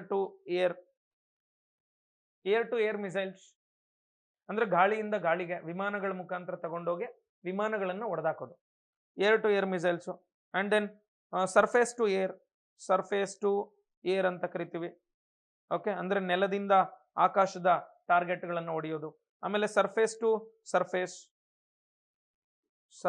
ಸರ್ಫೇಸು, ಆಮೇಲೆ air to surface, air to surface, ಆಮೇಲೆ ಅಂಡರ್ ವಾಟರ್ ಸಬ್ಮರೀನ್ಗಳ ಮುಖಾಂತರ ಕೂಡ ನಾವು ಲಾಂಚ್ ಮಾಡ್ತೀವಿ, ಅಂಡರ್ ವಾಟರ್ ಲಾಂಚ್ ಮಾಡ್ತೀವಿ. ಓಕೆ, ಸೊ ಇದು ಬೇಸಿಕ್ ಇನ್ಫಾರ್ಮೇಶನ್ ಇದಿರಲಿ, ಎಲ್ಲಿಂದ ಎಲ್ಲಿಗೆ ಉಡಾವಣೆ ಮಾಡ್ತಾ ಇದ್ದೀವಿ ಅಂತ. ಇನ್ನ ಈ ಕ್ಷಿಪಣಿಗಳನ್ನ ನಾವು ಇವು ಚಲಿಸುವಂತ ಒಂದು ಪಥವನ್ನ ಆಧಾರವಾಗಿಟ್ಕೊಂಡು the path, okay, the missiles follow ಏನಿದೆ ಅಲ್ಲ, ಸೊ ಅದನ್ನ ಬೇಸ್ಡ್ ಆಗಿಟ್ಕೊಂಡು ನಾವು ಮಿಸೈಲ್ಸ್ ಅನ್ನು ಮತ್ತೆ 2 ಟೈಪ್ಸ್ ಆಗಿ ನಾವು ಕ್ಲಾಸಿಫೈ ಮಾಡ್ಕೊಳ್ತೀವಿ. Let it be any missile, so they will be following 2 types of paths are the ways to hit the target. So ಇಲ್ಲಿ ನೋಡಿ, ಮೊದಲನೇದು ಬ್ಯಾಲಿಸ್ಟಿಕ್ ಮಿಸೈಲ್ಸ್ ಅಂತ ಕರಿತೀವಿ, ballistic missiles. And the second one is cruise missiles. First one is ballistic missile and second one is cruise missile. ಏನ್ sir ballistic missile ಅಂದ್ರೆ? ನೋಡ್ಬೋದು ನೀವು ಇಲ್ಲಿ ಲಾಂಚ್ ಮಾಡಿದೀವಿ, ಇಲ್ಲಿ ಟಾರ್ಗೆಟ್ ಇದೆ ಶತ್ರು. ಸೊ ಇಲ್ಲಿಂದ ಶತ್ರುವನ್ನ ಹೊಡೆಯೋದಕ್ಕೆ it will use the parabolic path, parabolic path ಅಂತೇಳಿ ಸೊ ಕರಿತೀವಿ. ಪ್ಯಾರಾಬೋಲಿಕ್ ಪಥವನ್ನ ಅದು ಫಾಲೋ ಮಾಡಿದ್ರೆ ಸೊ ಅದನ್ನ ಬ್ಯಾಲಿಸ್ಟಿಕ್ ಮಿಸೈಲ್ ಅಂತ ಕರಿತೀವಿ. ಅಂದ್ರೆ ಮೇಲೆ ಹೋಗಿ ಹಿಂಗ್ ಬೀಳೋದು. ಇಲ್ಲಿ ಏನಾಗುತ್ತೆ ಅಂದ್ರೆ ಅರ್ಧದವರೆಗೂ ಕೂಡ ಇಂಜಿನ್ ಓಕೆ ಬರ್ನ್ ಆಗ್ತಾ ಇರುತ್ತೆ ಅಥವಾ ಥ್ರಸ್ಟ್ ಫೋರ್ಸ್ ಅನ್ನು ಕ್ರಿಯೇಟ್ ಮಾಡ್ತಾ ಇರುತ್ತೆ. ಅರ್ಧದಿಂದ ಇಂಜಿನ್ ಆಫ್ ಆದ್ರೂ ಕೂಡ ಯಾವುದೇ ಓಕೆ ಸೊ ಎಕ್ಸಾಸ್ಟ್ ಇಲ್ಲದೆ ಅಥವಾ ಥ್ರಸ್ಟಿಂಗ್ ಫೋರ್ಸ್ ಇಲ್ಲದೆ, so it will use the gravitational force to hit the target. ಗುರುತ್ವವನ್ನು ಬಳಸ್ಕೊಂಡು ಇದು ಗುರಿಯನ್ನು ಹೊಡೆಯುತ್ತೆ ಅರ್ಧದಿಂದ ಆಚೆಗೆ. ಸೊ ಇದು ಯಾವಾಗ ಅಂತ ಕೇಳಿದ್ರೆ ಬ್ಯಾಲಿಸ್ಟಿಕ್ ಕ್ಷಿಪಣಿಗಳಲ್ಲಿ ಮಾತ್ರ ಇದು ಸಾಧ್ಯ. ಅರ್ಧದವರೆಗೂ ಫ್ಯೂಯಲ್ ಬರ್ನ್ ಮಾಡ್ಕೊಳ್ಳುತ್ತೆ, ಅರ್ಧದಿಂದ ಸ್ಟಾಪ್ ಮಾಡಿಕೊಂಡು ಗ್ರಾವಿಟಿಯನ್ನು ಅನುಸರಿಸಿ ಹೋಗಿ ಟಾರ್ಗೆಟ್ ಅನ್ನು ಧೂಳ್ ಮಾಡೋದು. ಇದು ಬ್ಯಾಲಿಸ್ಟಿಕ್ ಮಿಸೈಲ್ಸ್ ಅಂತ ಕರಿತೀವಿ. ಇನ್ನ ಕ್ರೂಸ್ ಮಿಸೈಲ್ಸ್ ಅಂದ್ರೆ, cruise missiles will always follow the parallel path to the surface. ಅಂದ್ರೆ ನೆಲಕ್ಕೆ ಸಮಾನಾಂತರವಾದಂತ ಒಂದು ಪಥವನ್ನ ಇವು ಅನುಸರಿಸ್ತವೆ. ನೋಡಿ, ಸಮಾನಾಂತರ ನೆಲದ ಮೇಲೆ ಸೊ ಸಮಾನಾಂತರವಾಗಿ ಹೋಗಿ ಟಾರ್ಗೆಟ್ ಅನ್ನ ಹೊಡಿತಾವೆ. ಪ್ಯಾರಲಲ್ ಪಾತ್ ಅನ್ನ ಸೊ ಫಾಲೋ ಮಾಡ್ತಾವೆ. They use to follow the parallel path to the surface. Okay, so ಇನ್ನ ಇಲ್ಲಿ ಟಾರ್ಗೆಟ್ ಅನ್ನು ಹೊಡೆಯೋದಕ್ಕೆ ನೆಲಕ್ಕೆ ಸಮಾನಾಂತರವಾಗಿ ಹೋಗುವಂತ ಕ್ಷಿಪಣಿಗಳನ್ನ ಕ್ರೂಸ್ ಕ್ಷಿಪಣಿಗಳು ಅಂತ ಕರಿತೀವಿ. ಅದೇ ಏನಾದ್ರೂ ಪ್ಯಾರಾಬೋಲಿಕ್ ಪಾತ್ ಅನ್ನು ಅನುಸರಿಸಿದ್ರೆ ಗುರುತ್ವದ ಒಂದು ಆಧಾರವಾಗಿ ಗುರಿಯನ್ನು ಹೊಡೆದ್ರೆ ಅದನ್ನು ನಾವು ಬ್ಯಾಲಿಸ್ಟಿಕ್ ಕ್ಷಿಪಣಿ ಅಂತ ಕರಿತೀವಿ. ಇದು 2 ಟೈಪ್ಸ್. ಇಲ್ಲಿ ನೋಡ್ಬೋದು ನೀವು, ಸ್ಟಾರ್ಟ್ ಪಾಯಿಂಟ್ ಇಂದ ಎಂಡಿಂಗ್ ಪಾಯಿಂಟ್ ವರೆಗೂ ಫ್ಯೂಯಲ್ ಎಲ್ಲಿ ಬರ್ನ್ ಆಗುತ್ತೆ ಅಂತ ಕೇಳಿದ್ರೆ that is in the cruise missiles. ಅರ್ಧದವರೆಗೂ ಮಾತ್ರ ಎಲ್ಲಪ್ಪ ರಾಕೆಟ್ ಇಂಜಿನ್ ಆನ್ ಇರಬೇಕು ಅಂತ ಕೇಳಿದ್ರೆ that is in the ballistic missiles. ಇನ್ನ ಸೊ ಇಲ್ಲಿ ಲಾಂಗ್ ರೇಂಜು ಮತ್ತೆ ಶಾರ್ಟ್ ರೇಂಜ್ ಅಂತ ಬರ್ತವೆ. ಇದನ್ನ ಆಧಾರವಾಗಿ ಇಟ್ಕೊಂಡೆ ನಾವು ಮಾತಾಡ್ಬೋದು. ಅಂದ್ರೆ ಯಾವ ಕ್ಷಿಪಣಿ ತುಂಬಾ ದೂರ ಹೋಗುತ್ತೆ ಟಾರ್ಗೆಟ್ ಅನ್ನು ಹೊಡೆಯೋದಕ್ಕೆ, ಯಾವ ಕ್ಷಿಪಣಿ ತುಂಬಾ ಹತ್ರ ಹೋಗುತ್ತೆ ಅಂತ ಕೇಳಿದ್ರೆ, ಸರ್ ನೀವು ಬಾಲ್ ತೆಗೆದು ತುಂಬಾ ಹೈಟ್ಗೆ ಎಸೆದ್ರೆ ಅದು ತುಂಬಾ ದೂರ ಹೋಗುತ್ತೆ. ಹೆವಿ 6ಗಳು ನೋಡಿರ್ಬೋದು ನೀವು, ಸೊ ತುಂಬಾ ಹೈಟ್ಗೆ ಹೋಗಿ ಬೌಂಡ್ರಿಯಿಂದ ಹೊರಗಡೆ ಹೋಗಿರ್ತವೆ. ಅದೇ ತರ ನೀವೇನಾದ್ರೂ ನೆಲದ ಪಕ್ಕದಲ್ಲೇ ಹೋಗ್ತಾ ಇದೆ ಬಾಲು ಹೊಡೆದಿದ್ದೀರಾ ಅಂದ್ರೆ ಸೊ ಬೇಗ ನೆಲಕ್ಕೆ ಟಚ್ ಆಗ್ಬಿಡುತ್ತೆ. 4 ಹೋಗ್ಬೋದು, ಅದು 6 ಹೋಗಲ್ಲ ಅಲ್ವಾ. ಸೊ ಅದೇ ತರ ಇಲ್ಲಿ ಇವೆಲ್ಲ ಕ್ರೂಸ್ ಮಿಸೈಲ್ಸ್ ಎಲ್ಲ ಶಾರ್ಟ್ ರೇಂಜ್ ಮಿಸೈಲ್ಸ್, ಅಂದ್ರೆ ಕಡಿಮೆ ದೂರವನ್ನ ಕ್ರಮಿಸ್ತವೆ. ಬಟ್ ಇಲ್ಲಿ ತುಂಬಾ ದೂರ ಕ್ರಮಿಸ್ತವೆ ಸರ್, ಲಾಂಗ್ ರೇಂಜ್ ವರೆಗೂ ತಲುಪ್ತವೆ. ಯಾವ ಬ್ಯಾಲಿಸ್ಟಿಕ್ ಮಿಸೈಲ್ಸ್ ಇಲ್ಲಿ ನೋಡ್ಬೋದು ನಾವು. ಇವಾಗ ಒಂಚೂರು ರೇಂಜ್ ಬಗ್ಗೆ ಮಾತಾಡ್ಬಿಡೋಣ. ರೇಂಜ್ ಅಂದ್ರೆ ಯೂಶುವಲಿ ನಾವು ಕ್ರೂಸ್ ಮಿಸೈಲ್ಸ್ ಅನ್ನ ಹೆಂಗಪ್ಪ ಮತ್ತೆ ಟೈಪ್ಸ್ ಆಗಿ ಕನ್ವರ್ಟ್ ಮಾಡ್ಬೋದು ಅಂದ್ರೆ ಬೇಸ್ಡ್ ಆನ್ ದಿ ಸ್ಪೀಡ್ ಎಲ್ಲಿ ಜಾಸ್ತಿ ನಾವು ಕೊಡ್ಬೋದು ಅಂತ ಕೇಳಿದ್ರೆ ಇಲ್ಲಿ ಕೊಡ್ಬೋದು. ನೆಲಕ್ಕೆ ಸಮಾನವಾಗಿ ಹೋಗ್ತಾ ಇರುತ್ತೆ, ಅದಕ್ಕೆ ಸ್ಪೀಡ್ ಕೊಡ್ಬೋದು ನಾವು. ಯಾಕಂದ್ರೆ ಫ್ರಮ್ ದಿ ಬಿಗಿನಿಂಗ್ ಇಂದ ಲಾಂಚ್ ಪಾಯಿಂಟ್ ಇಂದ ಎಂಡಿಂಗ್ ಪಾಯಿಂಟ್ ವರೆಗೂ ಒಂದೇ ಸ್ಪೀಡ್ ಅಲ್ಲಿ ಹೋಗ್ಬೇಕಾಗಿರುತ್ತೆ. ಅದಕ್ಕೋಸ್ಕರ ಸ್ಪೀಡ್ ಮೇಲೆ ನಾವು ಇದನ್ನ ಕ್ಲಾಸಿಫೈ ಮಾಡ್ಬೋದು. ಸೊ ಇಲ್ಲಿ ಸಬ್ ಸಾನಿಕ್ ಅಂತ ಬರುತ್ತೆ, ಆಮೇಲೆ ಸೂಪರ್ ಸಾನಿಕ್ ಅಂತ ಬರುತ್ತೆ, ಆಮೇಲೆ ಹೈಪರ್ ಸಾನಿಕ್ ಅಂತ ಬರುತ್ತೆ ಮಿಸೈಲ್ಸ್ ಅಲ್ಲಿ, ಕ್ಷಿಪಣಿಗಳಲ್ಲಿ. ಇವುಗಳ ಬಗ್ಗೆ ಒಂಚೂರು ಮಾತಾಡ್ತೀನಿ ನಾನು. ನೆಕ್ಸ್ಟ್ ನೋಡಿ, ಇಲ್ಲಿ ರೇಂಜ್ ನ ಆಧಾರದ ಮೇಲೆ ಅಂದ್ರೆ ಎಷ್ಟು ದೂರ ಕ್ರಮಿಸ್ತವೆ ಅನ್ನುವಂಥದ್ರ ಆಧಾರದ ಮೇಲೆ ಬ್ಯಾಲಿಸ್ಟಿಕ್ ಮಿಸೈಲ್ಸ್ ಅನ್ನ ನಾವು ಕ್ಲಾಸಿಫೈ ಮಾಡಬಹುದು. ಸೊ ಇದರಲ್ಲಿ ಮೊದಲನೇದು ಶಾರ್ಟ್ ರೇಂಜ್ ಬ್ಯಾಲಿಸ್ಟಿಕ್ ಮಿಸೈಲ್ ಅಂತ ಕರಿತೀವಿ, SRBM, short range ballistic missile. So ಇದು ಯೂಶುವಲಿ 300 ಇಂದ 1000 ಕಿಲೋಮೀಟರ್ ವರೆಗೂ ಇರುತ್ತಪ್ಪ short range ballistic missile SRBM. ಇನ್ನೊಂದು medium range ballistic missile MRBM ಅಂತ ಕರಿತೀವಿ. So it is from 1000 to 1000 ದಿಂದ 3000 ಕಿಲೋಮೀಟರ್ ವರೆಗೂ. ಇನ್ನ IRBM ಅಂತ ಬರುತ್ತೆ ನೆಕ್ಸ್ಟ್. IRBM ಅಂದ್ರೆ intermediate range ballistic missile. So IRBM ಅಂತ ಕರಿತೀವಿ. 3,500ದಿಂದ 5,000 ಕಿಲೋಮೀಟರ್ ವರೆಗೂ ಅಥವಾ 5,500 ಹೋಗ್ಬೋದು, 5,000 ಅಂತ ಅನ್ಕೊಳ್ಳಿ. ಇನ್ ಲಾಸ್ಟ್ ಬರುತ್ತೆ ICBM, last intercontinental ballistic missile. Inter okay, ಖಂಡಾಂತರ ಕ್ಷಿಪಣಿಗಳು ಅಂತ ಕರಿತೀವಲ್ವಾ. ಸೊ ಇವೆ. ಸೊ 5,500 ಕಿಲೋಮೀಟರ್ಸ್ ಪ್ಲಸ್ 5,500ಕ್ಕಿಂತ ಸೊ ದೂರ ಕ್ರಮಿಸ್ತವೆ, 5,500 ಕಿಲೋಮೀಟರ್ಗಿಂತ ದೂರ ಕ್ರಮಿಸ್ತವೆ. ಇಂಥವುಗಳನ್ನ ಇಂಟರ್ ಕಾಂಟಿನೆಂಟಲ್ ಬ್ಯಾಲಿಸ್ಟಿಕ್ ಮಿಸೈಲ್ಸ್ ಅಂತೇಳಿ ಸೊ ನಾವು ಕರಿತೀವಿ. Very very important. Okay, so based on the range ballistic ಕ್ಷಿಪಣಿಗಳನ್ನು ನಾವು ವರ್ಗೀಕರಣ ಮಾಡ್ಬೋದು, ಕ್ಲಾಸಿಫೈ ಮಾಡ್ಬೋದು. And based on the speed ಅಂದ್ರೆ that is by using the cruise missiles. Okay, this is the basic information about the missile systems. Okay, ಇನ್ನು next ನೋಡೋಣ. Next ಒಂದೊಂದೇ ನೋಡ್ತಾ ಹೋಗೋಣ. ಈ ಪೃಥ್ವಿ ಮಿಸೈಲ್ ಬಗ್ಗೆ ಒಂಚೂರು ಹೇಳ್ಬೇಕು ಅಂದ್ರೆ, ಪೃಥ್ವಿ ನಾನು ಹೇಳದ್ನಲ್ಲ, IGMDP ಪ್ರೋಗ್ರಾಮು ಭಾರತದಲ್ಲಿ ಒಂದು ಸೆನ್ಸೇಷನ್ ಅನ್ನ ಕ್ರಿಯೇಟ್ ಮಾಡ್ತು. IGMDP ಬಂದಿರಲಿಲ್ಲ ಅಂದ್ರೆ ಇವತ್ತು ಇಷ್ಟು ಕ್ಷಿಪಣಿಗಳಾಗ್ಲಿ, ಇಷ್ಟೊಂದು ಮಿಸೈಲ್ಸ್ ಅಥವಾ ಇಷ್ಟೊಂದು ಸ್ಟ್ರೆಂತ್ ಆಗಲಿ ನಮ್ಮ ಡಿಫೆನ್ಸ್ಗೆ ಬರ್ತಾ ಇರಲಿಲ್ಲ ಸರ್. ಓಕೆ, IGMDP ಈ ಪ್ರೋಗ್ರಾಮ್ ಏನಿದೆ, ಈ ಪ್ರೋಗ್ರಾಮ್ನ ಅಡಿಯಲ್ಲಿ ಸೊ ನಾವು ಪೃಥ್ವಿಯನ್ನು ಡೆವಲಪ್ ಮಾಡ್ಕೊಂಡ್ವಿ. ಪೃಥ್ವಿಯಲ್ಲಿ 3 ವರ್ಷನ್ಸ್, ಒಂದು ಆರ್ಮಿ ವರ್ಷನ್, ಇನ್ನೊಂದು ನೇವಿ ವರ್ಷನ್, ಇನ್ನೊಂದು ಏರ್ಫೋರ್ಸ್ ವರ್ಷನ್. ಈ ಆರ್ಮಿ ವರ್ಷನ್ ಏನಿತ್ತಲ್ಲ, ಸೊ ಇದನ್ನ ಪೃಥ್ವಿ 1 ಅಂತ ಕರಿತೀವಿ, ಪೃಥ್ವಿ 1. ಸೊ ನೇವಿ ವರ್ಷನ್ ಪೃಥ್ವಿ 3 ಅಂತ ಕರಿತೀವಿ. ಏರ್ಫೋರ್ಸ್ ವರ್ಷನ್ ಪೃಥ್ವಿ 2 ಅಂತ ಕರಿತೀವಿ. ಪೃಥ್ವಿ 1 ಆರ್ಮಿ ವರ್ಷನ್, ಪೃಥ್ವಿ 2 ಓಕೆ, ಸೊ ಏರ್ಫೋರ್ಸ್ ವರ್ಷನ್, ಪೃಥ್ವಿ 3 ನೇವಿ ವರ್ಷನ್. ಈ ಪೃಥ್ವಿ 1 ಏನಿತ್ತಲ್ವಾ, ಸೊ ಇದು ಸ್ವಲ್ಪ ಹಳೇದಾಗೋಯ್ತು. ಯಾಕಂದ್ರೆ ಇದು 1994 ಅಲ್ಲಿ ಡೆವಲಪ್ ಮಾಡ್ಕೊಂಡಿದ್ದೀವಿ ಆರ್ಮಿ ವರ್ಷನ್. ಸೊ ಇದರ ಅಪ್ಗ್ರೇಡೆಡ್ ಅಥವಾ ಇದರ ಒಂದು ಅಡ್ವಾನ್ಸ್ಡ್ ಒಂದು ಕ್ಷಿಪಣಿ ಯಾವುದು ಅಂತ ಕೇಳಿದ್ರೆ ದಟ್ ಈಸ್ ಪ್ರಹಾರ್. ನೋಡಿ, ಇದ್ರ ಹೆಸರು ಗೊತ್ತಿರ್ಬೇಕು ನಿಮ್ಗೆ. ಪ್ರಹಾರ್ ಕ್ಷಿಪಣಿ ಯಾವ ಕ್ಷಿಪಣಿಯನ್ನ ಸೊ ರಿಪ್ಲೇಸ್ ಮಾಡುತ್ತೆ ಅಂತ ಕೇಳಿದ್ರೆ that is Prithvi 1. And then ಇನ್ನ IAF ವರ್ಷನ್ ಹಂಗೆ ಇರಲಿ. ಅಂಡ್ ದೆನ್ ಇಲ್ಲಿ ನೋಡಿದ್ರೆ ಇಂಡಿಯನ್ ನೇವಿಗೆ ಸಂಬಂಧಪಟ್ಟಂತ ಒಂದು ವರ್ಷನ್ ಇದೆ. ಸೊ ಪೃಥ್ವಿ 3 ಅಂತ ಏನ್ ಕರಿತೀವಿ, ಅದನ್ನ ನಾವೇನಂತ ಕರಿತೀವಿ ಗೊತ್ತಾ, ಧನುಷ್ ಅಂತ ಕೂಡ ಕರಿತೀವಿ. ಧನುಷ್ ಅಂತ ಕೂಡ ಸೊ ಕರಿತೀವಿ ನಾವು. Will going to call it as Dhanush. Dhanush ಅಂದ್ರೆ naval version of Prithvi. Prahar ಅಂದ್ರೆ so that is the army version of Prithvi. So ಇದು ಬೇಸಿಕ್ ಇನ್ಫಾರ್ಮೇಶನ್ ಗೊತ್ತಿರಲಿ, ಇನ್ನೇನು ಜಾಸ್ತಿ ಬೇಡ. ಪೃಥ್ವಿ ಎಲ್ಲ ತುಂಬಾ ಹಳೇದಾಯ್ತು. ಆಮೇಲೆ ಇದೇ ಪೃಥ್ವಿಯನ್ನ ಬಳಸ್ಕೊಂಡು ನಾವೇನ್ ಮಾಡಿದೀವಿ ಅಂದ್ರೆ ಆಂಟಿ ಬ್ಯಾಲಿಸ್ಟಿಕ್ ಮಿಸೈಲ್ ಸಿಸ್ಟಮ್ ಅನ್ನು ಡೆವಲಪ್ ಮಾಡ್ಕೊಂಡಿದೀವಿ. ಅದ್ರ ಬಗ್ಗೆ ಮತ್ತೆ ಮಾತಾಡ್ತೀನಿ ನಾನು. ಓಕೆ, ಸೊ ಇಲ್ಲಿ ಇಷ್ಟು ಇನ್ಫಾರ್ಮೇಶನ್ ಗೊತ್ತಾದ ಮೇಲೆ ನಿಮ್ಗೆ ಒಂಚೂರು ನೀವೇನ್ ತಿಳ್ಕೊಬೇಕು ಅಂತ ಕೇಳಿದ್ರೆ ಆಕಾಶ್ ಬಗ್ಗೆ ಒಂದು ಲೈನ್ ತಿಳ್ಕೊಂಬಿಡೋಣ. Akash missile. Okay, so Akash ಅನ್ನುವಂಥದ್ದು IGMDP ಪ್ರೋಗ್ರಾಮ್ ಏನೈತಲ್ಲ, ಕಂಪ್ಲೀಟ್ ಆಗಿ ಇದರ ಮೋಸ್ಟ್ ಎಕ್ಸ್ಪೆನ್ಸಿವ್ ಮಿಸೈಲ್ ಅಂದ್ರೆ ಆಕಾಶ್. ಸೊ ಅತ್ಯಂತ ವೆಚ್ಚದಾಯಕವಾದಂತ ಕ್ಷಿಪಣಿ ಅಂದ್ರೆ ಆಕಾಶ್ ಕ್ಷಿಪಣಿ ವ್ಯವಸ್ಥೆ. ಮತ್ತೆ ಇದು ಇಂಟರ್ಸೆಪ್ಟಿಂಗ್ ಮಿಸೈಲ್ ಕೂಡ ಆಗಿತ್ತು. ಅಂದ್ರೆ ಒಂದು ಬಾಣ ಹೋಗ್ತಾ ಇದೆ ಅಂದ್ರೆ ತಿರುಗು ಬಾಣ ಬರುತ್ತಲ್ಲ, ಸೊ ಎರಡು ಗಾಳಿಯಲ್ಲೇ ಧ್ವಂಸ ಆಗುತ್ತಲ್ಲ, ಸೊ ಆ ರೀತಿಯ ಒಂದು ಸಾಮರ್ಥ್ಯವನ್ನು ಹೊಂದಿದ್ದಂತ ಒಂದು ಕ್ಷಿಪಣಿ ಆಗಿತ್ತು. ಆಮೇಲೆ ಇದು ಒಂದ್ಸಲ ಲಾಂಚ್ ಮಾಡಿದ್ರೆ ಮಲ್ಟಿ ಟಾರ್ಗೆಟ್ಸ್ ಅನ್ನ ಹೊಡೆಯುವಂತ ಸಾಮರ್ಥ್ಯವನ್ನು ಕೂಡ ಸೊ ಇದು ಹೊಂದಿತ್ತು. ಮಲ್ಟಿ ಟಾರ್ಗೆಟ್ ಸೊ ಸಿಸ್ಟಮ್ ಅನ್ನು ಕೂಡ ಹೊಂದಿತ್ತು. ಮತ್ತೆ ಇದರಲ್ಲಿ ರೆಡಾರ್ಸ್ ತುಂಬಾ ಸ್ಟ್ರಾಂಗ್ ಆಗಿದ್ವು. ಈ ಫೈರ್ ಕಂಟ್ರೋಲ್ ರೆಡಾರ್ ಅನ್ನುವಂಥದ್ದು ಇದರಲ್ಲಿ ಹಾಕಿದ್ರು. ಸೊ ಅದರ ಹೆಸರೇನು ಅಂತ ಕೇಳ್ತಾರೆ, ರಾಜೇಂದ್ರ ರೆಡಾರ್ ಯಾವ ಮಿಸೈಲ್ ಸಿಸ್ಟಮ್ ಅಲ್ಲಿ ಇತ್ತು ಅಂತ ಕೇಳಿದ್ರೆ that is in the Akash missile system. Okay, ಇದು ಬೇಸಿಕ್ ಇನ್ಫಾರ್ಮೇಶನ್ ನಿಮ್ಗೆ ಗೊತ್ತಿದೆ. ಇನ್ನ ನಿಮ್ಗೆ ನಾಗ್ ಬಗ್ಗೆ ಒಂಚೂರು ತಿಳ್ಕೊಳ್ಳೋಣ. ಸರ್, ಸ್ಟಾಪ್ ಆಗಿದ್ ಮಧ್ಯದಲ್ಲಿ ಯಾವ ಡೆವಲಪ್ ಮಾಡದೆ ಸ್ಟಾಪ್ ಆಗಿದ್ದು ಯಾವ್ದು ಅಂದ್ರೆ ತ್ರಿಶೂಲ್ನ ಡಿಸ್ಕಂಟಿನ್ಯೂ ಮಾಡ್ಬಿಡ್ತಾರೆ, ರೆಡಿ ಮಾಡಲ್ಲ. ಓಕೆ, ಸೊ ನಾಗ್ ಬಗ್ಗೆ ಒಂಚೂರು ನೋಡೋದಾದ್ರೆ ನಾಗನ್ನ ಆಂಟಿ ಟ್ಯಾಂಕ್ ಮಿಸೈಲ್ ಅಂತ ಕರಿತೀವಿ.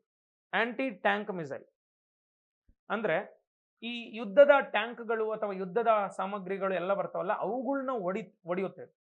ಸೊ ಅಂತ ಒಂದು ಕ್ಷಿಪಣಿ ವ್ಯವಸ್ಥೆ ಇದು. ತುಂಬಾ ಟ್ಯಾಕ್ಟಿಕಲ್ ಕ್ಷಿಪಣಿ ವ್ಯವಸ್ಥೆ. ಸೊ ಯಾವುದು ನಾಗ್ ಮಿಸೈಲ್ ಸಿಸ್ಟಮ್ ಅನ್ನುವಂಥದ್ದು. ಸೊ ಇಲ್ಲಿ ಈ ಒಂದು ನಾಗ್ ಮಿಸೈಲ್ ಅನ್ನುವಂಥದ್ದು ಯೂಶುವಲಿ ಇದರಲ್ಲೂ 3 ವೇರಿಯಂಟ್ಗಳಿದೆ.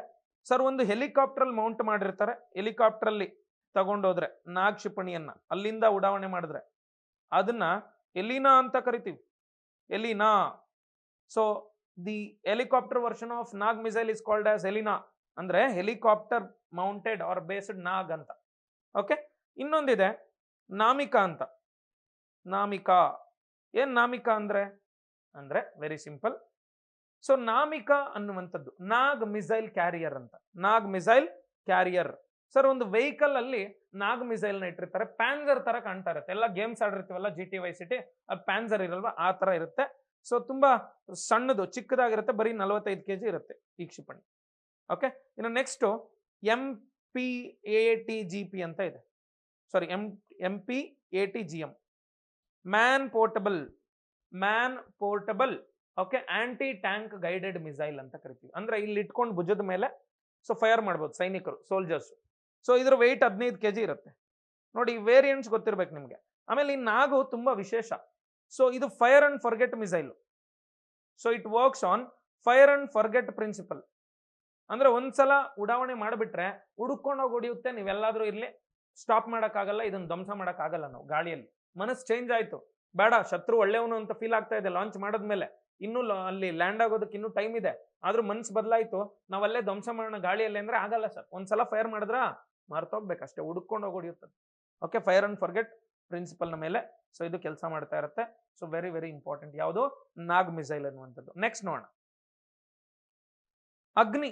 So the is the most important one. ಅಗ್ನಿ ಸೀರೀಸ್ ಅನ್ನುವಂಥದ್ದು ತುಂಬಾ ಇಂಪಾರ್ಟೆಂಟ್. ಅಗ್ನಿಯಲ್ಲಿ ಬೇಸ್ಡ್ ಆನ್ ದಿ ರೇಂಜ್, ಅಂದ್ರೆ ಎಷ್ಟು ದೂರ ಕ್ರಮಿಸ್ತವೆ ಅದರ ಆಧಾರದ ಮೇಲೆ ಅಗ್ನಿ 1, 2, 3, 4, 5 ಅಂತೆಲ್ಲ ವೇರಿಯಂಟ್ಸ್ ಇದಾವೆ.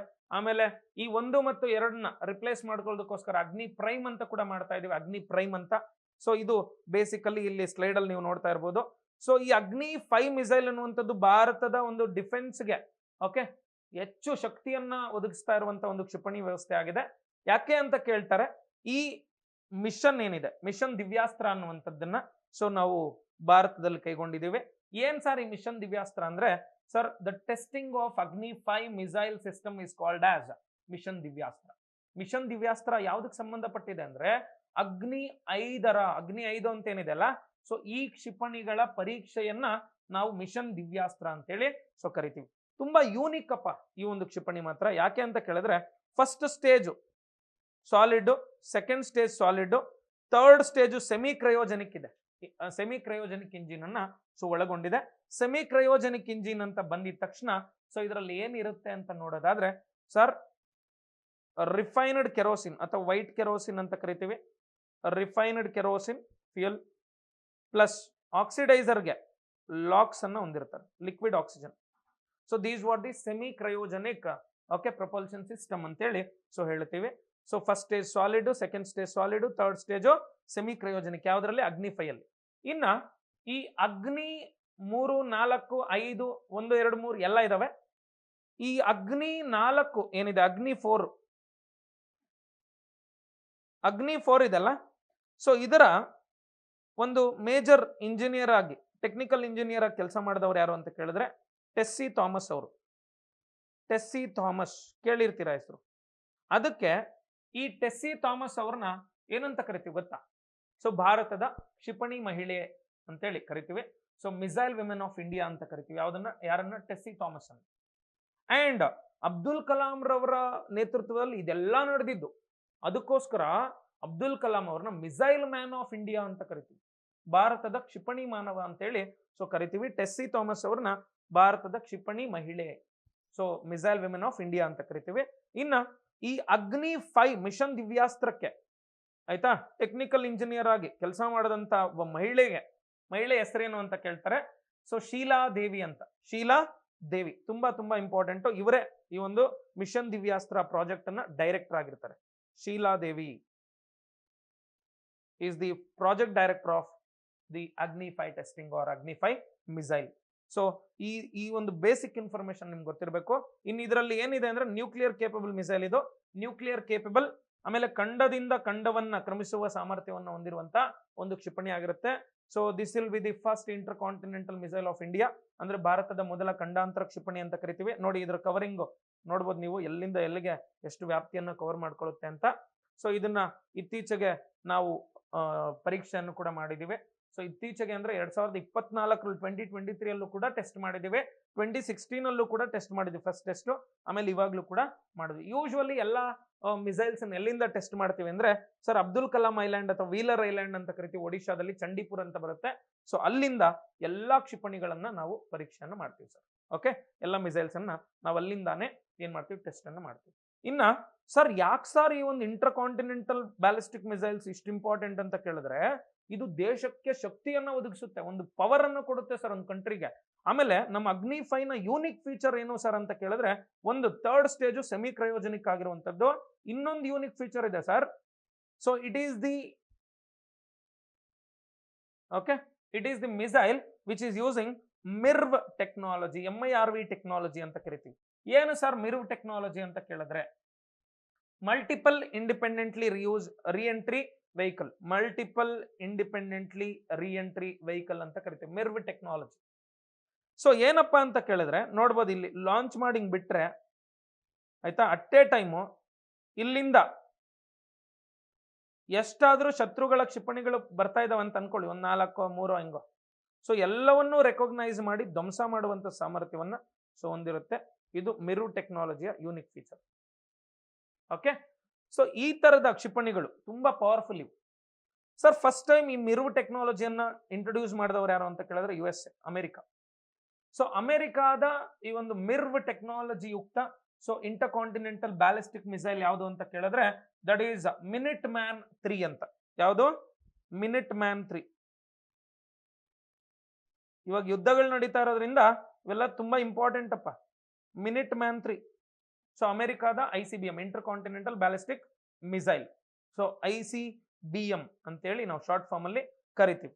ಇನ್ನ ಅಮೆರಿಕಾದಾದ್ಮೇಲೆ ಪಾಕಿಸ್ತಾನ್ದು ಇದೆಯಾ ಸರ್ ಯಾವ್ದಾದ್ರು ಅಂದ್ರೆ, ಪಾಕಿಸ್ತಾನ್ದು ಇಂಟರ್ ಕಾಂಟಿನೆಂಟಲ್ ಬ್ಯಾಲಿಸ್ಟಿಕ್ ಮಿಸೈಲ್ ಇಲ್ಲ, ಆದ್ರೆ ಇಂಟರ್ಮೀಡಿಯೇಟ್ ಬ್ಯಾಲಿಸ್ಟಿಕ್ ಮಿಸೈಲ್ ಇದೆ. ಅವ್ರ ಹತ್ರ ಇಂಟರ್ ಕಾಂಟಿನೆಂಟಲ್ ಬ್ಯಾಲಿಸ್ಟಿಕ್ ಮಿಸೈಲ್ ಇನ್ನೂ ಇಲ್ಲ, ICBM ಇನ್ನೂ ಇಲ್ಲ ಸರ್ ಪಾಕಿಸ್ತಾನಲ್ಲಿ. ಆದ್ರೆ ಅವ್ರ ಹತ್ರ ಮಿರ್ವ್ ಟೆಕ್ನಾಲಜಿಯನ್ನ ಯೂಸ್ ಮಾಡಿಕೊಂಡು ಡೆವಲಪ್ ಮಾಡಿರುವಂತ ಸೊ ಒಂದು ಇಂಟರ್ಮೀಡಿಯೇಟ್ ರೇಂಜ್ ಬ್ಯಾಲಿಸ್ಟಿಕ್ ಮಿಸೈಲ್ ಇದೆ, MRBM ಇದೆ. ಸೊ ಅದರ ಹೆಸರು ಏನು ಅಂತ ಕೇಳ್ತಾರೆ. ಸೊ ಅದು ಕೂಡ ಇಂಪಾರ್ಟೆಂಟ್ ಗೊತ್ತಿರಬೇಕು, ಯಾಕಂದ್ರೆ ಮ್ಯಾಚ್ ದ ಫಾಲೋಯಿಂಗ್ ಕೇಳಬಹುದು.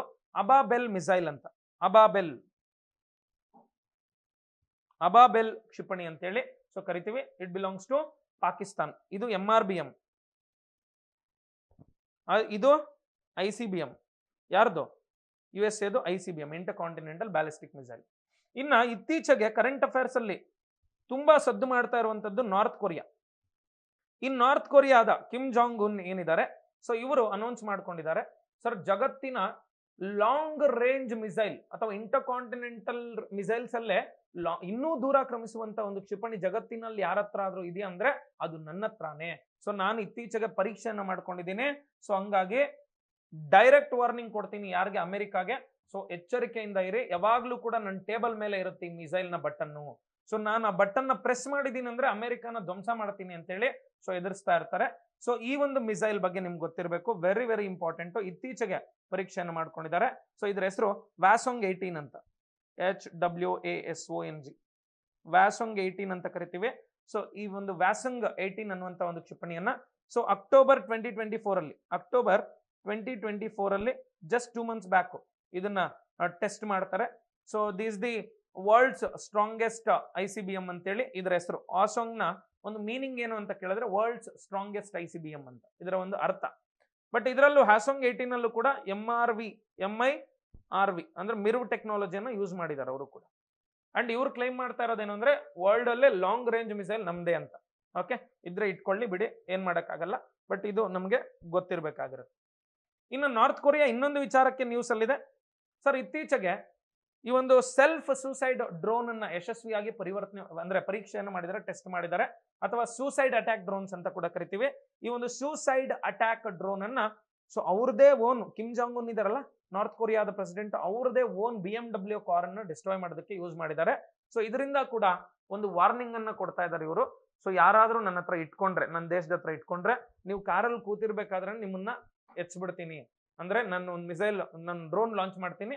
ಡ್ರೋನ್ ಅಂದ್ರೆ UAV, ಅನ್ಮ್ಯಾನ್ಡ್ ಏರಿಯಲ್ ವೆಹಿಕಲ್, ಹುಡುಕೊಂಡು ಬಂದು ನಿಮ್ಮನ್ನ ಹೊಡೆಯುತ್ತೆ ನೀವೆಲ್ಲಿದ್ರು ಕೂಡ ಅನ್ನುವಂತ ಒಂದು ಸಂದೇಶವನ್ನ ಸಾರ್ತಾ ಇದ್ದಾರೆ.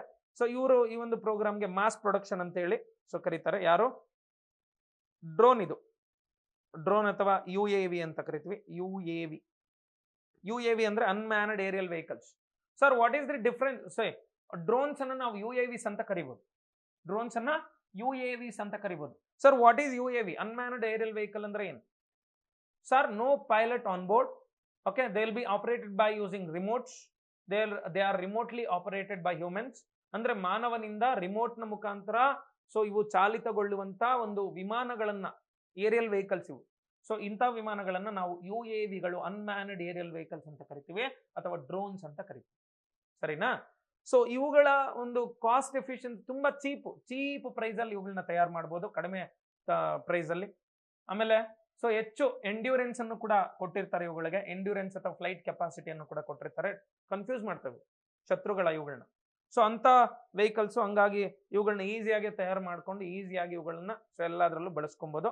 ಸೊ ಈ ಡ್ರೋನ್ಗಳು ಏನಿದಾವೆ, ಸೊ ಇಂಥ ಒಂದು ಸೂಸೈಡ್ ಅಟ್ಯಾಕ್ ಡ್ರೋನ್ಸ್ ಅನ್ನ ಡೆವಲಪ್ ಮಾಡಿದ್ದಾರೆ. ಈ ಒಂದು ಇದಕ್ಕೆ ಮಾಸ್ ಪ್ರೊಡಕ್ಷನ್ ಅಂತೇಳಿ ಸೊ ಕರೀತಾರೆ ಇವರು. ಯಾರು? Kim Jong Un. Mass production ಅಂತೇಳಿ ಸೊ ಈ ಡ್ರೋನ್ಗಳ ತಯಾರಿಕೆಯ ಒಂದು ಕಾರ್ಯಕ್ರಮವನ್ನ ಸೊ ಕರೀತಾರೆ. ನಾರ್ತ್ ಕೊರಿಯಾಗೆ ಸಂಬಂಧಪಟ್ಟಂತ ಇನ್ಫಾರ್ಮೇಶನ್. ಓಕೆ, ಇನ್ನು ನೆಕ್ಸ್ಟ್ ನೋಡೋಣ. ನೆಕ್ಸ್ಟ್ ನೋಡೋದಾದ್ರೆ ಅಗ್ನಿ 5 ನಮಗೆ ಗೊತ್ತಿರಬೇಕು. ಅಗ್ನಿ ಕ್ಷಿಪಣಿಗಳಿಗೆ ಸಂಬಂಧಪಟ್ಟಂತೆ ಎಲ್ಲ ಮಾಹಿತಿ ಗೊತ್ತಾಗಿದೆ ಅಂತ ಅನ್ಕೊಂಡಿದ್ದೀನಿ. ಸೊ ಇನ್ನು next anti ballistic missile system ಅಂತ ಕರಿತೀವಿ. ಅಂದ್ರೆ ಒಂದು ಕ್ಷಿಪಣಿಯನ್ನ ಯಾರಾದ್ರೂ ನಮ್ಮ ಮೇಲೆ ಉಡಾವಣೆ ಮಾಡ್ತಾ ಇದಾರೆ ಅಂದ್ರೆ, ಇದು ಇಂಡಿಯನ್ ಬೌಂಡ್ರಿ ಅಂದ್ರೆ ಇದನ್ನ ಗಾಳಿಯಲ್ಲೇ ನಾಶ ಮಾಡಬಹುದು.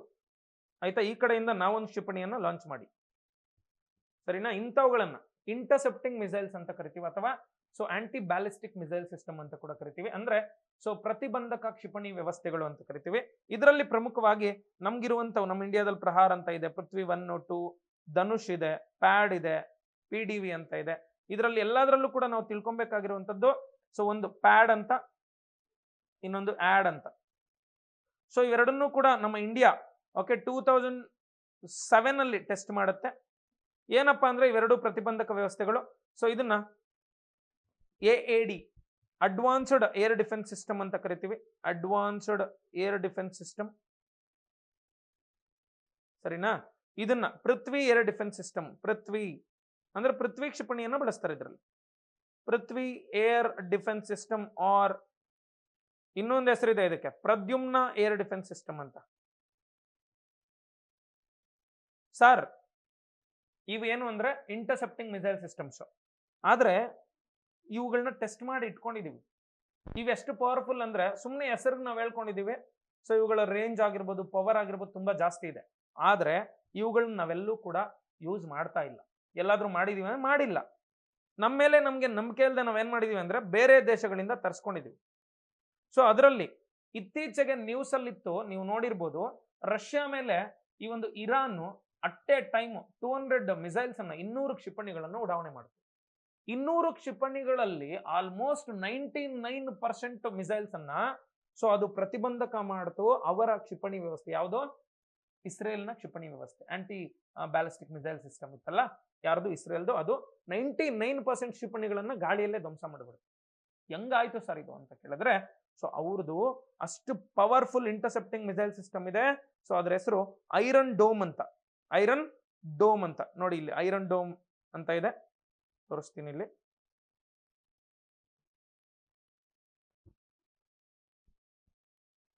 ಹೋಗ್ಲಿ ಬಿಡಿ, ಇಲ್ಲಿ ಮೆನ್ಷನ್ ಮಾಡಿಲ್ಲ. ಬಟ್ ಐರನ್ ಡೋಮ್ ಯಾರ್ದು ಅಂತ ಕೇಳ್ತಾರೆ. So ballistic, anti ballistic missile systems ಅಲ್ಲಿ ನಿಮ್ಗೆ ಹೆಸರು ಗೊತ್ತಿರಲಿ. ಆಂಟಿ ಬ್ಯಾಲಿಸ್ಟಿಕ್ ಮಿಸೈಲ್ ಸಿಸ್ಟಮ್ ಯಾವ್ಯಾವ ಕಂಟ್ರಿದು ಯಾವ್ದಿದೆ ಅಂತ. ಆಂಟಿ ಬ್ಯಾಲಿಸ್ಟಿಕ್ ಮಿಸೈಲ್ ಸಿಸ್ಟಮ್, ಪ್ರತಿಬಂಧಕ ಕ್ಷಿಪಣಿ ವ್ಯವಸ್ಥೆ ಅಂತ ಕರಿತೀವಿ. ಇಂಟರ್ಸೆಪ್ಟಿಂಗ್ ಮಿಸೈಲ್ ಸಿಸ್ಟಮ್ ಅಂತ ಕೂಡ ಕರಿತೀವಿ ಇದನ್ನ. ಅಂದ್ರೆ ಯಾವ್ದಾದ್ರು ಒಂದು ಕ್ಷಿಪಣಿ ಬರ್ತಾ ಇದೆ ಅಂದ್ರೆ ಗಾಳಿಯಲ್ಲೇ ಒಡೆದು ಬಿಸಾಕೋದು, ಅದನ್ನ ನಮ್ಮ ಮೇಲೆ ಬೀಳದೇ ಇರೋ ತರ. So anti ballistic missile system ಅಂತ ಕೂಡ ಕರಿತೀವಿ. ಸೊ ಇದರಲ್ಲಿ ವೆರಿ ಇಂಪಾರ್ಟೆಂಟ್ಲಿ ನಾವು ಮಾತಾಡಬೇಕಾಗಿರುವಂತದ್ದು first one, so that is ನಮ್ಮ ಇಂಡಿಯಾದಾದ್ರೆ ಪ್ಯಾಡ್ ಮತ್ತೆ ಆಡ್. ಓಕೆ, ಸೊ ಇನ್ನು ಎರಡನೇದು ಇಲ್ಲೇ ಕಾಣಿಸ್ತಾ ಇದೆ. So that is S-400 triumph. 400 ಅಂದ್ರೆ ರೇಂಜ್, ಅಷ್ಟು 400 ಕಿಲೋಮೀಟರ್ ದೂರದಿಂದ ಬರುವಂತ ಒಂದು ವಸ್ತುವನ್ನ ರೆಕಾಗ್ನೈಸ್ ಮಾಡಿ ಇಂಟರ್ಸೆಪ್ಟ್ ಮಾಡುವಂತ ಎಬಿಲಿಟಿ ಇರುತ್ತೆ. ಸೊ ಇದು S-400. ಇನ್ನು S-300 ಇತ್ತು, ಇದಕ್ಕೂ ಹಳೇದು. ಓಕೆ, ಸೊ ಇದು 300 ಕಿಲೋಮೀಟರ್ ರೇಂಜ್ ಅನ್ನು ಹೊಂದಿತ್ತು. ಬಟ್ ಇದು ಅಪ್ಗ್ರೇಡೆಡ್ 400 ಕಿಲೋಮೀಟರ್ ರೇಂಜ್ ವರೆಗೂ ಇದೆ. ಸೊ ಇನ್ನು ನಮ್ಮ ಇಂಡಿಯಾ ಸುಮಾರು 50,000 ಕೋಟಿ ರೂಪಾಯಿಂದ ಎಷ್ಟು 50,000 crore rupees ಇಂದ so 6 S-400 anti ballistic missile systems ಅನ್ನ ರಷ್ಯಾದಿಂದ ಖರೀದಿ ಮಾಡ್ಕೊಂಡಿದೆ. ಈಗಾಗಲೇ 3 ಡೆಲಿವರಿ ಕೊಟ್ಟಿದ್ದಾರೆ, ಇನ್ನು 3 ಪೆಂಡಿಂಗ್ ಅಲ್ಲಿ ಇದಾವೆ. ಸೊ ಇದು ಬೇಸಿಕ್ ಇನ್ಫಾರ್ಮೇಶನ್, ನಮಗೆ ಇದ್ರ ಬಗ್ಗೆನೂ ಗೊತ್ತಿರಬೇಕು. ಸೊ S-400 ಮಿಸೈಲ್ ಸಿಸ್ಟಮ್ ಯಾರ್ದು ಅಂತ ಕೇಳಿದ್ರೆ ದಟ್ ಬಿಲಾಂಗ್ಸ್ ಟು ರಷ್ಯಾದು S-400 ಮಿಸೈಲ್ ಸಿಸ್ಟಮ್. ಇನ್ನು ನೆಕ್ಸ್ಟ್ ನೋಡೋಣ, ಐರನ್ ಡೋಮ್ ತುಂಬಾ ನ್ಯೂಸ್ ಅಲ್ಲಿ ಇತ್ತಿದು.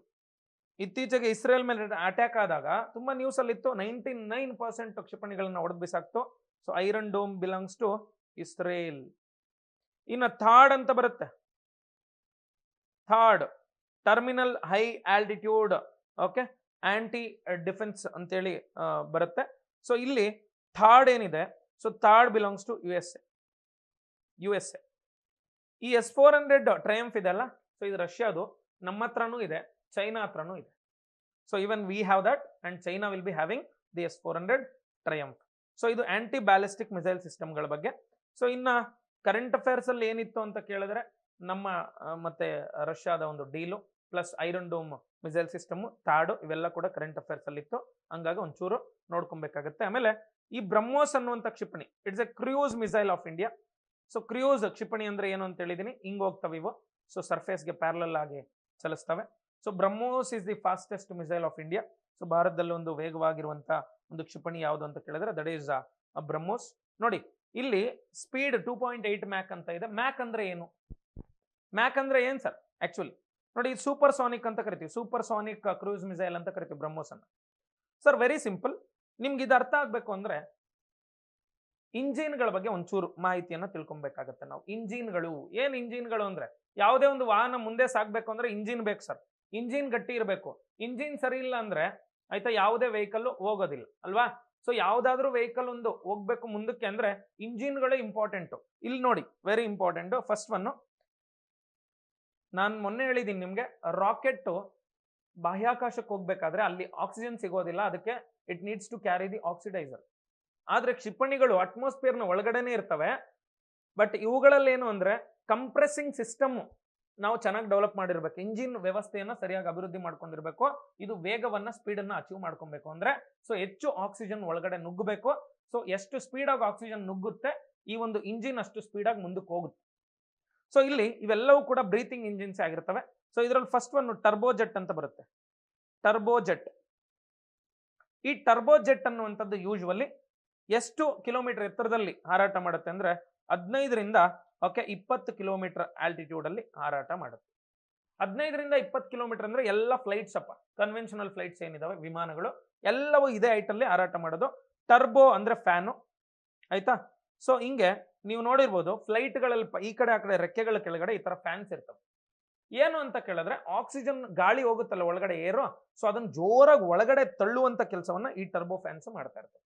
ಯಾಕಂದ್ರೆ ಎಷ್ಟು ಆಮ್ಲಜನಕ ಮತ್ತೆ ಫ್ಯೂಯಲ್ ಎಷ್ಟು ವೇಗವಾಗಿ ಕಂಬಷನ್ ಝೋನ್ಗೆ ಹೋಗ್ತವೆ, ಸೊ ಎಷ್ಟು ಜಾಸ್ತಿ ಕಂಬಷನ್ ಎಷ್ಟು ವೇಗವಾಗಿ ನಡೆಯುತ್ತೆ ಅಷ್ಟು ಸ್ಪೀಡ್ ಅದಕ್ಕೆ ಬರುತ್ತೆ. ಓಕೆ, ಸೊ ಇಲ್ಲಿ 15 to 20 ಕಿಲೋಮೀಟರ್ಸ್ ಅಲ್ಲಿ ಹಾರಾಟ ಮಾಡೋದ್ರಿಂದ ಅನಿಲಗಳ ಮಿಕ್ಸ್ಚರ್ ಜಾಸ್ತಿನೇ ಇರುತ್ತೆ. ಸೊ ಇಲ್ಲಿ ನೋಡ್ಬೋದು ನೀವು, ಆಕ್ಸಿಜನ್ ಎಂಟ್ರಿ ಮೇಲೆ ಡಿಸೈಡ್ ಆಗುತ್ತೆ ಸ್ಪೀಡ್ ಅನ್ನುವಂಥದ್ದು.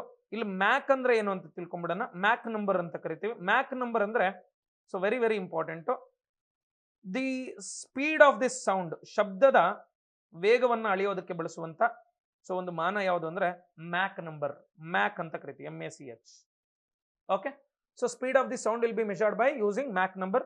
ಅಂಡ್ ದೆನ್ ಈ ಮ್ಯಾಕ್, 1 ಮ್ಯಾಕ್ ಅಂದ್ರೆ ನೋಡಿ, 1 ಮ್ಯಾಕ್ ಅಂದ್ರೆ ಒಂದು ವ್ಯಾಕ್ಯೂಮ್ ಅಲ್ಲಿ, ಒಂದು ನಿರ್ವಾತದಲ್ಲಿ 332 332 ಮೀಟರ್ ಪರ್ ಸೆಕೆಂಡ್ ಸ್ಪೀಡ್ ಅಲ್ಲಿ ಓಕೆ ಒಂದು ಹೋಗ್ತಾ ಇದ್ರೆ ಅದನ್ನ 1 ಮ್ಯಾಕ್ ಸ್ಪೀಡ್ ಅಂತ ಕರಿತೀವಿ. 332 metre per second, 1 mach is equal to 332 metre per second. So ಇನ್ನ ಇಲ್ಲಿ ಸ್ಪೀಡ್ ನೋಡೋದಾದ್ರೆ ಇದರ ಸ್ಪೀಡ್ ಎಷ್ಟು ಅಂತ ಕೇಳಿದ್ರೆ, ಎಷ್ಟು ಮ್ಯಾಕ್ ಅಂತ ಕೇಳಿದ್ರೆ ಟರ್ಬೋಜೆಟ್ದು, so that is less than 1 mach. ಎಷ್ಟು? ಲೆಸ್ ದೆನ್ 1 ಮ್ಯಾಕ್ ಅಂತ ಕರಿತೀವಿ. ಲೆಸ್ ದೆನ್ 1 ಮ್ಯಾಕ್, 1 ಮ್ಯಾಕ್ ಗಿಂತ ಕಡಿಮೆ. ಸೊ 1 ಮ್ಯಾಕ್ ಗಿಂತ ಕಡಿಮೆ ಇದ್ರೆ ಇದನ್ನ ಸಬ್ಸಾನಿಕ್ ಅಂತ ಕರಿತೀವಿ. ನೋಡಿ, ಸಬ್ಸಾನಿಕ್ ಸ್ಪೀಡ್ ಅಲ್ಲಿ ಎಲ್ಲ ಏರೋಪ್ಲೇನ್ಗಳು ಕನ್ವೆನ್ಷನಲ್ ಫ್ಲೈಟ್ಸ್ ಹೋಗ್ತವೆ. ಇನ್ನು ಎರಡನೇದು ಮಾತಾಡೋಣ. ಓಕೆ, ಸೊ ಟರ್ಬೋಜೆಟ್ ಆದ್ಮೇಲೆ ಎರಡನೇದು ರಾಮ್ ಜೆಟ್ ಅಂತ ಕರಿತೀವಿ. ರಾಮ್ ಜೆಟ್. ಸೊ ಈ ರಾಮ್ ಜೆಟ್ ಅಲ್ಲಿ ಟರ್ಬೈನ್ಸ್ ಅಥವಾ ಫ್ಯಾನ್ಸ್ ಇರೋದಿಲ್ಲ. ಆದ್ರೆ ಕಂಪ್ರೆಸಾರ್ಗಳು ತುಂಬಾ ಅಡ್ವಾನ್ಸ್ಡ್ ಆಗಿರ್ತವೆ, ಅಂದ್ರೆ ಗಾಳಿಯನ್ನ ಜೋರಾಗಿ ಒತ್ತೋದಕ್ಕೆ ಅಡ್ವಾನ್ಸ್ಡ್ ಕಂಪ್ರೆಸಾರ್ಗಳು ಇರ್ತವೆ. ಇಲ್ಲಿ 25ರಿಂದ 30 ಕಿಲೋಮೀಟರ್ ಎತ್ತರದಲ್ಲಿ ಹಾರಾಟ ಮಾಡುವಂತ ಒಂದು ಇಂಜಿನ್ಗಳಾಗಿರ್ತವೆ ಇವೆಲ್ಲ ಕೂಡ ಯೂಶ್ವಲಿ. ಇನ್ನ ಇಲ್ಲಿ ನೋಡೋದಾದ್ರೆ ಇದರ ಸ್ಪೀಡ್ ನೋಡೋಣ. ಸೊ 1.1 ಮ್ಯಾಕ್ ಇಂದ 1.1 ಮ್ಯಾಕ್ ಟು 4.9 ಮ್ಯಾಕ್ ವರೆಗೂ ಇರುತ್ತಪ್ಪ. ಸೊ ಇದನ್ನ ಸೂಪರ್ ಸಾನಿಕ್ ಸ್ಪೀಡ್ ಅಂತ ಕರಿತೀವಿ. ಓಕೆ, 1.1 ಮ್ಯಾಕ್ ಇಂದ 4.9 ಮ್ಯಾಕ್ ಅನ್ನ ಸೂಪರ್ ಸಾನಿಕ್ ಸ್ಪೀಡ್ ಅಂತ ಕರಿತೀವಿ. ಈ ರಾಮ್ ಜೆಟ್ ಅಂದ್ರೆ ನಿಮ್ ತಲೆಗೆ ಬರಬೇಕು super sonic speed. Okay, so turbo jet ಅಂದ್ರೆ ನಿಮ್ ತಲೆಗೆ ಸಬ್ಸಾನಿಕ್ ಅಂತ ಬರಲಿ. ನೆಕ್ಸ್ಟ್ ನೋಡೋಣ ಮೂರನೇದು ಸರ್, ಸ್ಕ್ರಾಮ್ ಜೆಟ್ ಅಂತ ಬರುತ್ತೆ. SCRAMJET, scramjet. ಈ ಸ್ಕ್ರಾಮ್ ಜೆಟ್ ಅಂದ್ರೆ supersonic, okay, supersonic combustion ramjet ಅಂತ. ಅಂದ್ರೆ ಇಲ್ಲಿ ನೋಡ್ಬೇಕು ನೀವು, ಇದ್ರ ಒಳಗಡೆ ಇಂಜಿನ್ ಒಳಗಡೆಗೆ ಸೂಪರ್ ಸಾನಿಕ್ ವೇಗದಲ್ಲಿ ಆಮ್ಲಜನಕ ನುಗ್ಗುತ್ತಾ ಇದೆ ಅಂದ್ರೆ ಇಲ್ಲಿ ಬರ್ನಿಂಗ್ ಏನ್ ಕಂಬಷನ್ ಇನ್ನೂ ಸ್ಪೀಡ್ ಜಾಸ್ತಿ ಆಗಿ ಇಂಜಿನ್ ಹೆವಿ ಸ್ಪೀಡ್ ಅನ್ನ ಅಚೀವ್ ಮಾಡುತ್ತೆ. ಸೊ ಇಲ್ಲಿ ಮೋರ್ ದೆನ್ 5 ಮ್ಯಾಕ್, 5 ಮ್ಯಾಕ್ ಗಿಂತ ಅಧಿಕವಾದಂತ ವೇಗವನ್ನ ಇದು ಗಳಿಸುತ್ತೆ. ಸೊ ಇದನ್ನ ನಾವು ಹೈಪರ್ ಸಾನಿಕ್ ಅಂತ ಕರಿತೀವಿ. Hypersonic speed, hypersonic speed. Hypersonic ಅಂದ್ರೆ 5.1 ಮ್ಯಾಕ್ ಇಂದ, ಸೂಪರ್ ಸಾನಿಕ್ ಅಂದ್ರೆ ದಟ್ ಈಸ್ 1.1 ಮ್ಯಾಕ್ ಇಂದ ಅಥವಾ 1 ಮ್ಯಾಕ್ ಇಂದ 5.0 ಮ್ಯಾಕ್ ಇಂದ 5.0 ಮ್ಯಾಕ್ ವರೆಗೂ. ಓಕೆ, ಸೊ ಇದು ಬೇಸಿಕ್ ಇನ್ಫಾರ್ಮೇಶನ್ ನಿಮ್ಗೆ ಗೊತ್ತಿರಲಿ. So turbo jet, Ram jet, scram jet. ಇನ್ನೊಂದು ಕರೆಂಟ್ ಅಫೇರ್ಸ್ ಅಲ್ಲಿರುವಂತ ಹೊಸದು ಯಾವ್ದಪ್ಪ? ಕರೆಂಟ್ ಅಫೇರ್ಸ್ ಅಲ್ಲಿರುವಂತ ಹೊಸ ಜೆಟ್ ಇಂಜಿನ್ ಅಂತ ಕೇಳಿದ್ರೆ that is very very important.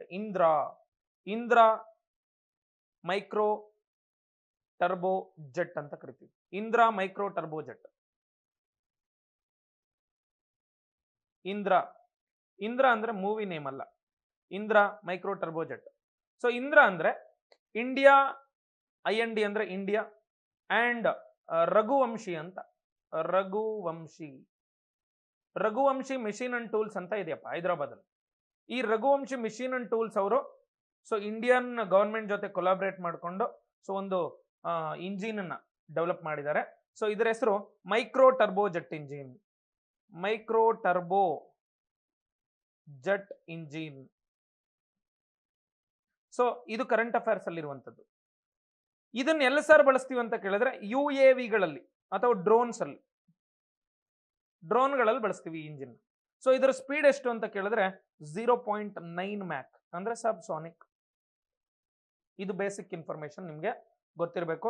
ಇನ್ನು ಬ್ರಹ್ಮೋಸ್ ಕ್ಷಿಪಣಿ ಅಂತ ಬಂದಿದ ತಕ್ಷಣ ಭಾರತದ ಬ್ರಹ್ಮಪುತ್ರ ಮತ್ತೆ ರಷ್ಯಾದ ಮಾಸ್ಕೋವಾ ನದಿಗಳ ಎರಡೂ ಹೆಸರುಗಳಿಂದ ತಗೊಂಡು ಸೊ ಇದನ್ನ ನಾವೇನ್ ಮಾಡಿದ್ವಿ, ಬ್ರಹ್ಮೋಸ್ ಅಂತ ಮಾಡ್ಕೊಂಡಿದ್ದೇವೆ. So it's a joint or collaborative programme between India and the Russia. So ಇದಕ್ಕೆ ಸೈನ್ ಮಾಡಿದ್ದು ಯಾವಾಗ ಅಂತ ಕೇಳಿದ್ರೆ ಸೊ ಸೈನ್ ಮಾಡಿದ್ದು 1998 ಅಲ್ಲಿ. ಬಟ್ ಕಂಪ್ಲೀಟ್ ಆಗಿ ಬ್ರಹ್ಮೋಸ್ ಅನ್ನ ನಾವು ಡೆವಲಪ್ ಮಾಡ್ಕೊಂಡಿದ್ದು ಯಾವಾಗ ಅಂತ ಕೇಳಿದ್ರೆ 2006 ಅಲ್ಲಿ, 2006ರಲ್ಲಿ ಅಭಿವೃದ್ಧಿ ಮಾಡಿಕೊಂಡು ಬ್ರಹ್ಮೋಸ್ ಕ್ಷಿಪಣಿಯನ್ನ. 2006ರಲ್ಲಿ ಅಭಿವೃದ್ಧಿ ಮಾಡ್ಕೊಂಡಂತ ಕ್ಷಿಪಣಿ ಸೊ ಶಾರ್ಟ್ ರೇಂಜ್ ಮಿಸೈಲ್ ಆಗಿತ್ತು. ಬರೀ 300 ಕಿಲೋಮೀಟರ್ ದೂರವನ್ನು ಮಾತ್ರ ಕ್ರಮಿಸ್ತಾ ಇತ್ತು. ಆಮೇಲೆ ಇದರಲ್ಲಿ ಏನ್ ಯೂಸ್ ಮಾಡ್ತಾ ಇದ್ವಲ್ಲ ಈ ಒಂದು ಪೇಲೋಡು, ಅದ್ರ ತೂಕನೂ ತುಂಬಾ ಕಡಿಮೆ ಇತ್ತು ಸರ್. ಆದ್ರೆ ಇಂಡಿಯಾ ಏನ್ ಮಾಡ್ತು ಅಂದ್ರೆ 2016 ಅಲ್ಲಿ MTCRಗೆ ಸೈನ್ ಮಾಡ್ತು. MTCR ಅಂದ್ರೆ ಏನು ಅಂದ್ರೆ ಮಿಸೈಲ್ ಟೆಕ್ನಾಲಜಿ ಕಂಟ್ರೋಲ್ ರೆಜಿಮ್ ಅಂತ ಕರಿತೀವಿ. MTCR ಅಂದ್ರೆ ಹಲವಾರು ದೇಶಗಳ ಒಂದು ಒಕ್ಕೂಟ. ಸೊ ಇಲ್ಲೇನು ಅಂದ್ರೆ ಕ್ಷಿಪಣಿಗಳಿಗೆ ಸಂಬಂಧಪಟ್ಟಂತ ತಂತ್ರಜ್ಞಾನವನ್ನ ಟೆಕ್ನಾಲಜಿಯನ್ನು ಒಂದ್ ದೇಶದಿಂದ ಇನ್ನೊಂದು ದೇಶಕ್ಕೆ ಏನ್ ಮಾಡಬಹುದು, ವರ್ಗಾವಣೆ ಮಾಡ್ಕೊಬಹುದು. ಅವ್ರ ನಡುವೆ ಮಾತ್ರ ಟೆಕ್ನಾಲಜಿ ಟ್ರಾನ್ಸ್ಫರ್ ಆಗಬೇಕು. ಬಟ್ 2016 ವರೆಗೂ ಕೂಡ India was not the member country of MTCR. So even Russia was A member of MTCR. So ಆದ್ರೂ ಕೂಡ ನಾವೇನ್ ಮಾಡಕ್ ಆಗಿರ್ಲಿಲ್ಲ ಅಂದ್ರೆ ಇಲ್ಲಿ ಕೆಲವೊಂದು ಷರತ್ತುಗಳಿದಾವೆ. ಒಂದು ಮೆಂಬರ್ ಕಂಟ್ರಿ ಇನ್ನೊಂದು ನಾನ್ ಮೆಂಬರ್ ಕಂಟ್ರಿ ಜೊತೆ ಸೇರ್ಕೊಂಡು ಮಿಸೈಲ್ ಅನ್ನು ಡೆವಲಪ್ ಮಾಡಬಹುದು. ಆದರೆ ಅಲ್ಲಿ ರೇಂಜ್ ಅನ್ನುವಂಥದ್ದು the range should not exceed the 400 kilometres. 400 ಕಿಲೋಮೀಟರ್ನ ಮೀರಬಾರದು ರೇಂಜ್. ಆಮೇಲೆ ಪೇಲೋಡ್ ಕೆಪಾಸಿಟಿ ಅಥವಾ ಬಾಂಬ್ನ ಆ ಒಂದು ಎಕ್ಸ್ಪ್ಲೋಸಿವ್ ಥಿಂಗ್ ನ ಕೆಪಾಸಿಟಿ 500 kg ದಾಟಬಾರದು ಅಂತೆಲ್ಲ ಇತ್ತು. ಬಟ್ ಇಲ್ಲಿ ಏನ್ ಮಾಡಿದ್ರು ಅಂದ್ರೆ MTCRಗೆ ಇಂಡಿಯಾ ಸೇರೋದೇ ಒಂದು ಛಲವಾಗಿ ಇಟ್ಕೊಂಡಿತ್ತು. ಈ ಸೇರದ ಮೇಲೆ ರಷ್ಯಾನು ಮೆಂಬರ್ ಕಂಟ್ರಿನೇ, ಇಂಡಿಯಾನು ಮೆಂಬರ್ ಕಂಟ್ರಿನೇ. ಏನಾಯ್ತು ಅಂದ್ರೆ ಇಂಡಿಯಾಗೆ ಇನ್ನೂ ಸ್ವಲ್ಪ ಶಕ್ತಿ ಬಂತು. ಸೊ ಇದರಿಂದ ಏನ್ ಮಾಡ್ತಾ ಇದೀವಿ ಅಂದ್ರೆ ಇವಾಗ ನಾವು ಹೈಪರ್ಸಾನಿಕ್ ಮಿಸೈಲ್ ನ ಡೆವಲಪ್ ಮಾಡಿಕೊಂಡು ಇದರ ಜೊತೆಯಲ್ಲಿ ರೇಂಜ್ ಅನ್ನ ಓಕೆ ಎಷ್ಟಕ್ಕೆ ಇನ್ಕ್ರೀಸ್ ಮಾಡ್ಕೊಳ್ತಾ ಇದೀವಿ ಗೊತ್ತಾ? So that is 450 to 600 kilometres range ಅನ್ನ ಇನ್ಕ್ರೀಸ್ ಮಾಡ್ಕೊಳ್ತಾ ಇದೀವಿ. ಓಕೆ, ಸೊ ರೇಂಜ್ ಅನ್ನ ಇನ್ಕ್ರೀಸ್ ಮಾಡ್ತಾ ಇದ್ದೇವೆ ಯಾವ್ದ್ರಲ್ಲಿ? ಬ್ರಹ್ಮೋಸ್ ಕ್ಷಿಪಣಿಯಲ್ಲಿ. MTCR ಗೆ ಯಾವಾಗ ಸೈನ್ ಮಾಡಿದ್ವಿ? ಇದು ಇಂಪಾರ್ಟೆಂಟ್. ಯಾವಾಗ? ಸೊ 2016 ಅಲ್ಲಿ. ಇದು ಬೇಸಿಕ್ ಇನ್ಫಾರ್ಮೇಶನ್ ಬ್ರಹ್ಮೋಸ್ ಬಗ್ಗೆ. ಸೊ ಅವಾಗ ಕರೆಂಟ್ ಅಫೇರ್ಸ್ ಅಲ್ಲಿ ಫ್ಲಿಕ್ಕರ್ ಆಗ್ತಾ ಇರುತ್ತೆ, ಎಲ್ಲ ಸ್ವಲ್ಪ ನೋಡ್ಕೊಬೇಕಾಗತ್ತೆ ಬ್ರಹ್ಮೋಸ್ ಕ್ಷಿಪಣಿಯ ಕುರಿತಂತೆ. ಇನ್ನ ನೆಕ್ಸ್ಟ್ ಇನ್ನೊಂದು 2 ಮಿಸೈಲ್ಗಳ ಬಗ್ಗೆ ಮಾತಾಡ್ಬಿಡ್ತೀನಿ ನೋಡಿ, ಆಮೇಲೆ ಮಾತಾಡ್ತೀನಿ ಯಾಕಂದ್ರೆ ಫೈಟರ್ ಜೆಟ್ಸ್ ಅಲ್ಲಿ ಇದೆ. ಸರ್, ಇಂಡಿಯನ್ ನೇವಿಗೆ ಸಂಬಂಧಪಟ್ಟಂತೆ ಈ ವೆಸಲ್ಸ್ ಬಗ್ಗೆ ನೋಡ್ಬಿಡೋಣ. ಸಬ್ಮರೀನ್ಗಳು ಅಂತ ಬರುತ್ತೆ. ಫಸ್ಟ್ ಸಬ್ಮರೀನ್ಗಳು ಅಂದ್ರೆ ಅಂತರ್ಜಲದಲ್ಲೇ ಇರ್ತವೆ, ಅಂದ್ರೆ ನೀರಿನ ಒಳಗಡೆನೆ ಇರ್ತವೆ. They will B always in submerged state. Okay, and ಒಳಗಡೆ ಇದ್ದು ಇವೇನ್ ಮಾಡ್ತವೆ ಅಂದ್ರೆ ಸರ್ ಎಲ್ಲವನ್ನು ಅಬ್ಸರ್ವ್ ಮಾಡ್ತಾ ಇರ್ತವೆ. ಸೊ ನಮ್ಮ ಒಂದು ಟೆರಿಟೋರಿಯಲ್ ಲ್ಯಾಂಡ್ ಏನಿದೆ ಇದಕ್ಕೆ ಒಂದು ವಾಟರ್ ಬಾಡೀಸ್ ಇಂದ ಪ್ರೊಟೆಕ್ಷನ್ ಅನ್ನು ಕೊಡ್ತಾ ಇರ್ತವೆ. ಸೊ ನೀರು ಒಳಗಡೆನೆ ಇದ್ದು. ಮತ್ತೆ ಹಲವಾರು ಸಬ್ಮರೀನ್ಗಳು ಕ್ಷಿಪಣಿಗಳನ್ನು ಕೂಡ ಉಡಾವಣೆ ಮಾಡುವಂತ ಸಾಮರ್ಥ್ಯವನ್ನು ಹೊಂದಿರ್ತವೆ. ಸೊ ಇದರಲ್ಲಿ ಈ ಸಬ್ಮರೀನ್ಗಳಲ್ಲಿ ಹಲವಾರು ಸಬ್ಮರೀನ್ಗಳು ಕ್ಷಿಪಣಿಗಳಿದಾವೆ ನಮ್ಮ ಇಂಡಿಯಾದಲ್ಲಿ.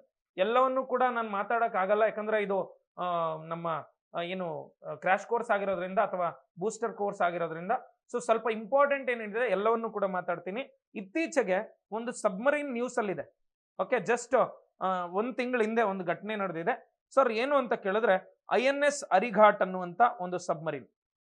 ಸೊ ಇದು ಭಾರತದ ಅತ್ಯಂತ ದೊಡ್ಡ ಜಲಾಂತರ್ಗಾಮಿ ಅಥವಾ ಸಬ್ಮರೀನ್ ಆಗಿದೆ.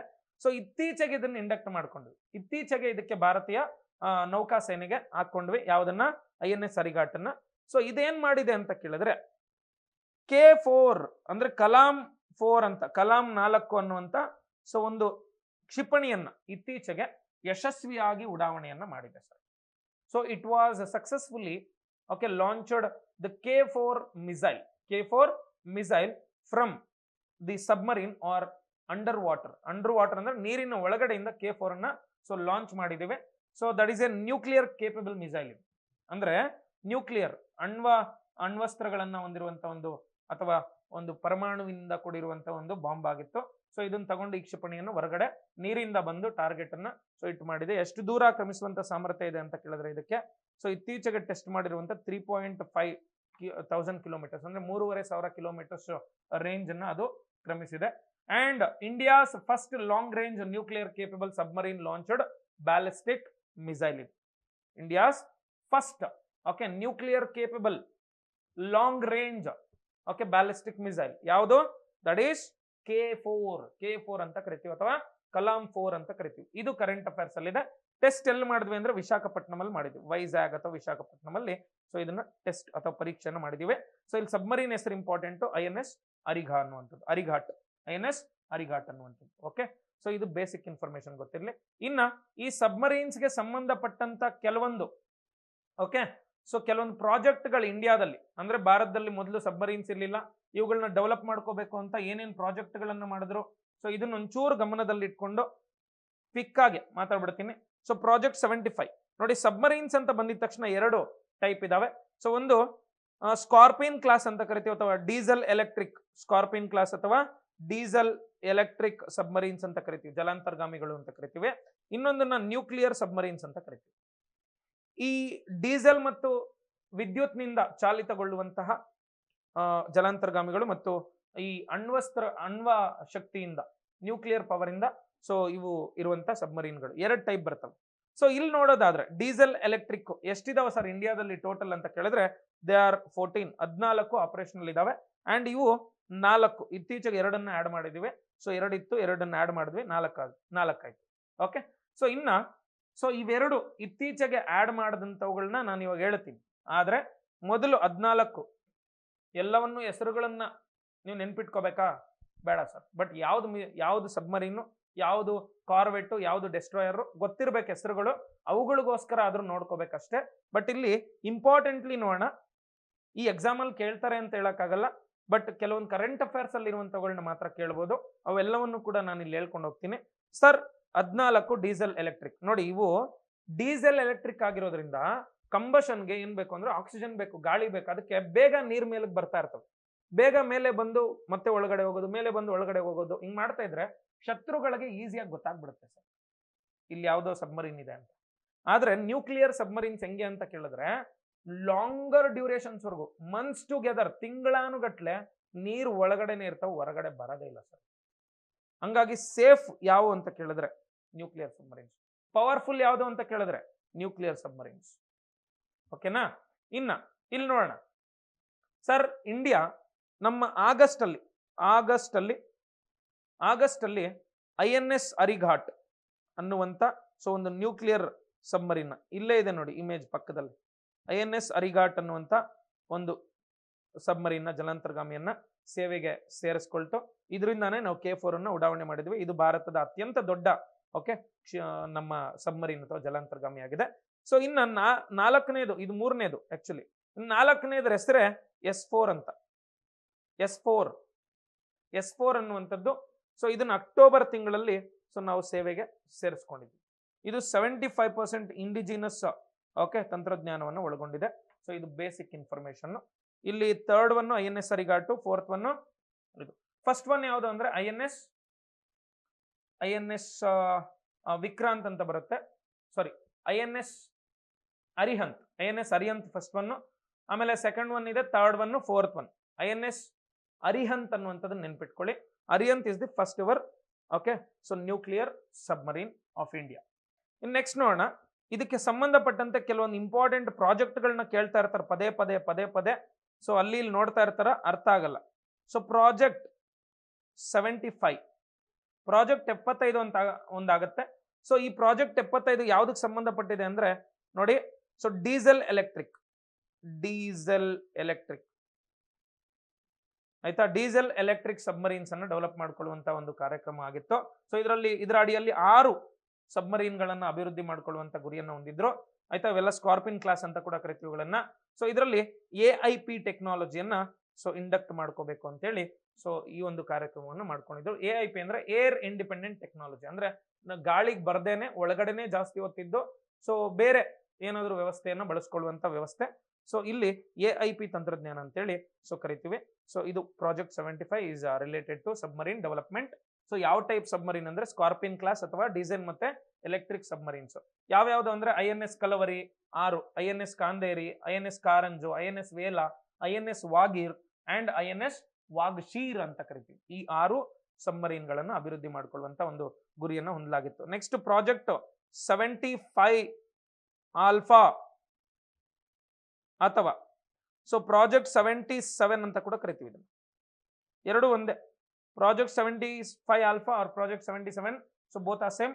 ಇಲ್ಲಿ ಏನು ಅಂದ್ರೆ ನ್ಯೂಕ್ಲಿಯರ್ ಸಬ್ಮರೀನ್ಸ್ ಅನ್ನ ಡೆವಲಪ್ ಮಾಡ್ಕೊಳ್ಳೋದಕ್ಕೆ ಗುರಿಯನ್ನು ಹೊಂದಿತ್ತು. ನ್ಯೂಕ್ಲಿಯರ್ ಪವರ್ಡ್ ಸಬ್ಮರೀನ್ಸ್ ಅಥವಾ ನ್ಯೂಕ್ಲಿಯರ್ ಸಬ್ಮರೀನ್ ಗಳನ್ನ ಜಲಾಂತರ್ಗಾಮಿಗಳನ್ನ ಅಭಿವೃದ್ಧಿ ಮಾಡ್ಕೊಳ್ಳುವಂತ ಗುರಿಯನ್ನ ಹೊಂದಲಾಗಿತ್ತು. ಸೊ ಇಲ್ಲಿ ಇತ್ತೀಚೆಗೆ ಇದನ್ನ ಮಾಡ್ಕೊಂಡಿದ್ದೇವೆ ಈ ಒಂದು ಇದನ್ನ. ಬಟ್ ಕಂಪ್ಲೀಟ್ ಮಾಡ್ಕೊಳ್ಳುವಂಥದ್ದು 2032ಗೆ ಇದನ್ನ ನಾವು ಕಂಪ್ಲೀಟ್ ಡೆವಲಪ್ ಮಾಡಿ ನಮ್ಮ ಸೇವೆಗೆ ಅಳವಡಿಸ್ಕೊಳ್ತೀವಿ ಅಂತ ಹೇಳಿದ್ದಾರೆ.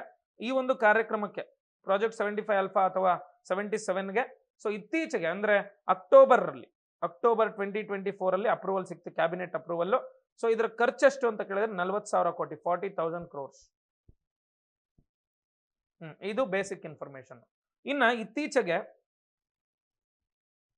ಈ ನೇವಿಗೆ ಸಂಬಂಧಪಟ್ಟಂತೆ ಇತ್ತೀಚೆಗೆ ಫಸ್ಟ್ ಸರ್ವೆ ವೆಸಲ್ ಅಥವಾ ಫಸ್ಟ್ ಕಾರ್ವೆಟ್ ಅಂತ ಕೂಡ ಹೇಳ್ಬೋದು, ಒಂದು ಶಿಪ್ ಸರ್ವೆಗೋಸ್ಕರನೇ ಇಟ್ಕೊಂಡಿದ್ದಾರೆ. ಇತ್ತೀಚೆಗೆ ಅಭಿವೃದ್ಧಿ ಮಾಡಿದ್ದಾರೆ. ಅದರ ಹೆಸರು INS ಸಂಧ್ಯಕ್ ಅಂತ. INS ಸಂಧ್ಯಕ್ is the first survey vessel of India. First survey vessel. Survey ಅಂದ್ರೆ ಏನು? ಅಳತೆ ಮಾಡೋದು ಅಥವಾ ಅಧ್ಯಯನ ಮಾಡೋದು. ಎಲ್ಲವನ್ನೂ ಮಾಡ್ತಾ ಇರುತ್ತೆ. ಏನೇನು ವಸ್ತುಗಳಿದೆ ನೀರಲ್ಲಿ ಎಲ್ಲವನ್ನು ಡಿಟೆಕ್ಟ್ ಮಾಡೋದು. ಶತ್ರುಗಳಿಂದ ಗಾಳಿಯಲ್ಲಿ ಏನೇನು ಬರ್ತಾ ಇದೆ ಅದನ್ನು ಡಿಟೆಕ್ಟ್ ಮಾಡುತ್ತೆ. ಆಳ ಎಷ್ಟಿದೆ ಅದನ್ನ ಡಿಟೆಕ್ಟ್ ಮಾಡುತ್ತೆ. ಅಗಲ ಎಷ್ಟಿದೆ ಅದನ್ನ ಡಿಟೆಕ್ಟ್ ಮಾಡುತ್ತೆ. ಈ ತರ ಸರ್ವೆ ವೆಸಲ್ ಅಂತೇಳಿ ಕರಿತೀವಿ. ಇತ್ತೀಚೆಗೆ ಇದನ್ನ ಸೇವೆಗೆ ಹಾಕೊಂಡಿದ್ದೇವೆ. It is the first survey vessel of India, that is INS Sandhayak. ಇದು ಸಬ್ಮರೀನ್ ಅಲ್ಲ. ಓಕೆ, ಸಬ್ಮರೀನ್ ಅಲ್ಲಪ್ಪ, ಇದು ನಿಮ್ಗೆ ಗೊತ್ತಿರ್ಬೇಕು. ಇನ್ನು ನೆಕ್ಸ್ಟ್ ಸರ್, ಈ ನೇವಿಗೆ ಸಂಬಂಧಪಟ್ಟಂತೆ ಸಬ್ಮರೀನ್ಸ್ ಆಯ್ತು. ಇನ್ನು ನೆಕ್ಸ್ಟ್ ಬರುವಂತದ್ದು ನೋಡಿ, ಪ್ರಾಜೆಕ್ಟ್ 75 ಇಲ್ಲಿ ಹಾಕಿದ್ದೀನಿ ಸಬ್ಮರೀನ್. ಓಕೆ, ನೇವಲ್ ಶಿಪ್ಸ್ ಅನ್ನ ಒಂಚೂರು ನೋಡೋಣ. ನೇವಲ್ ಶಿಪ್ಸ್ ಅಲ್ಲಿ ಈ ಸಬ್ಮರೀನ್ಗಳಂದ್ರೆ ನೀರು ಒಳಗಡೆ ಇರುವಂತವು. ಆಯ್ತಾ. ಆಮೇಲೆ ನೀರ್ ಮೇಲೆ ಇರುವಂತ ಸರ್ಫೇಸ್ ಮೇಲೆ ಇರುವಂತ ಸಣ್ಣ ಹಡಗುಗಳು, ಸ್ಮಾಲ್ ಶಿಪ್ಸ್ ಏನಿದಾವೆ ಇವುಗಳನ್ನು ಕಾರ್ವೆಟ್ಸ್ ಅಂತ ಕರಿತೀವಿ.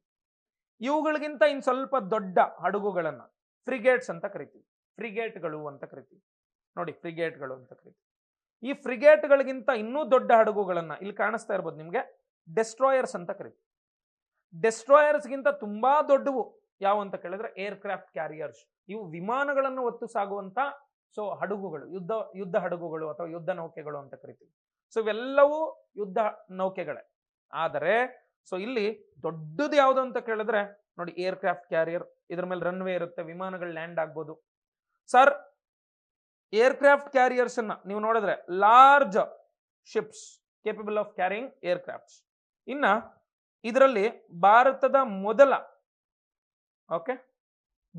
ಮೊದಲ ಏರ್ಕ್ರಾಫ್ಟ್ ಕ್ಯಾರಿಯರ್ ಯಾವುದು ಅಂತ ಕೇಳ್ತಾರೆ, that is INS Vikrant. INS Vikrant ಅಂತ ಕರಿತೀವಿ. ಸೊ ಇದನ್ನು 1961 1961 ಅಲ್ಲಿ UK ಇಂದ ತಗೊಂಡ್ ಬಂದ್ವಿ. ಸೊ 1998 ವರೆಗೂ ನಾವು ಯೂಸ್ ಮಾಡಿದ್ವಿ. ಆಮೇಲೆ ಇದನ್ನು ಗುಜರಿಗೆ ಹಾಕಿದ್ವಿ, ಸರಿನಾ. ಇನ್ನು ನೆಕ್ಸ್ಟ್ INS ವಿಕ್ರಾಂತ್ ಹೋಯ್ತು. INS ವಿಕ್ರಮಾದಿತ್ಯ ಅಂತ ತಗೊಂಡ್ ಬಂದ್ವಿ. ಇದು ನಮ್ಮ ಇಂಡಿಯಾದಲ್ಲ, ಇದನ್ನು ರಷ್ಯಾದಿಂದ ತಂದ್ವಿ. INS ವಿಕ್ರಮಾದಿತ್ಯ, INS ವಿಕ್ರಮಾದಿತ್ಯ ಅಂತ ಕರಿತೀವಿ. ಸೊ ಇದನ್ನ ರಷ್ಯಾದಿಂದ ತಂದ್ವಿ INS ವಿಕ್ರಮಾದಿತ್ಯನ. INS ವಿಕ್ರಮಾದಿತ್ಯ ಇವಾಗ ಪ್ರೆಸೆಂಟ್ ವರ್ಕಿಂಗ್ ಇದೆ. It is working now and then it is the largest aircraft carrier of India currently. ಆಮೇಲೆ INS ವಿಕ್ರಮಾದಿತ್ಯ ಇದೆ, ಇದನ್ನ ರಷ್ಯಾದಿಂದ ತಂದು ರಿನ್ಯೂ ಮಾಡ್ಕೊಂಡಿದ್ದು. ಆಮೇಲೆ ಇನ್ನೊಂದನ್ನ ನಾವೇ ಇಂಡಿಜಿನಸ್ ಆಗಿ ಡೆವಲಪ್ ಮಾಡ್ಕೊಂಡ್ವಿ, ಅದರ ಹೆಸರು ಮತ್ತೆ INS ವಿಕ್ರಾಂತ್. ಯಾಕೆ ಮತ್ತೆ ವಿಕ್ರಾಂತ್ ಬಂತ್ ಸರ್ ಅಂತ ಕೇಳಿದ್ರೆ, ವಿಕ್ರಾಂತ್ ಅಂತ ಮೊದಲೇನಿತ್ತು ಅದು ಭಾರತದ ಮೊದಲ ಏರ್ಕ್ರಾಫ್ಟ್ ಕ್ಯಾರಿಯರ್, ಅದರ ನೆನಪಿಗೋಸ್ಕರ ಸೊ ಇಂಡಿಜಿನಸ್ ಆಗಿ ಡೆವಲಪ್ ಮಾಡಿಕೊಂಡು ದೇಶೀಯವಾಗಿ ಅಭಿವೃದ್ಧಿ ಮಾಡಿಕೊಂಡು ಮತ್ತೆ ಅದಕ್ಕೆ INS ವಿಕ್ರಾಂತ್ ಅಂತ ಹೆಸರಿಟ್ಕೊಂಡ್ರು. ಇವಾಗ ಪ್ರೆಸೆಂಟ್ ಅಡ್ವಾನ್ಸ್ಡ್ ಯಾವ್ದು ಅಂದ್ರೆ INS ವಿಕ್ರಾಂತ್, ದೊಡ್ಡದು ಯಾವುದು ಅಂದ್ರೆ INS ವಿಕ್ರಮಾದಿತ್ಯ, ಎರಡಿದೆ. ಇನ್ನೊಂದನ್ನು ಡೆವಲಪ್ ಮಾಡ್ಕೋಬೇಕು ಬೈ 2030 ಅಂತ ಹೇಳಿ ಸೊ ಒಂದು ಪ್ರಾಜೆಕ್ಟ್ ಅನ್ನು ಹಾಕೊಂಡಿದ್ದಾರೆ. ಸೊ ಆ ಒಂದು ಏರ್ಕ್ರಾಫ್ಟ್ ಕ್ಯಾರಿಯರ್ ಹೆಸರು INS Vishal. INS Vishal. Okay, so ಇದು basic information about the aircraft carriers. ಇನ್ನ ಡೆಸ್ಟ್ರಾಯರ್ಗಳು ನೋಡೋಣ, ಯಾಕಂದ್ರೆ ಏರ್ಕ್ರಾಫ್ಟ್ ಕ್ಯಾರಿಯರ್ಗಿಂತ ಇನ್ನು ಸ್ವಲ್ಪ ಚಿಕ್ಕ ಡೆಸ್ಟ್ರಾಯರ್ಸ್. ಡೆಸ್ಟ್ರಾಯರ್ಗಳಂದ್ರೆ ಸಖತ್ ಪವರ್ಫುಲ್ ವರ್ಸಟೈಲ್ ಶಿಪ್ಸ್ ಆಗಿರ್ತವೆ, ತುಂಬಾ ಪವರ್ಫುಲ್, ತುಂಬಾ ಚಾಣಾಕ್ಷತನವನ್ನು ಹೊಂದಿರ್ತವೆ.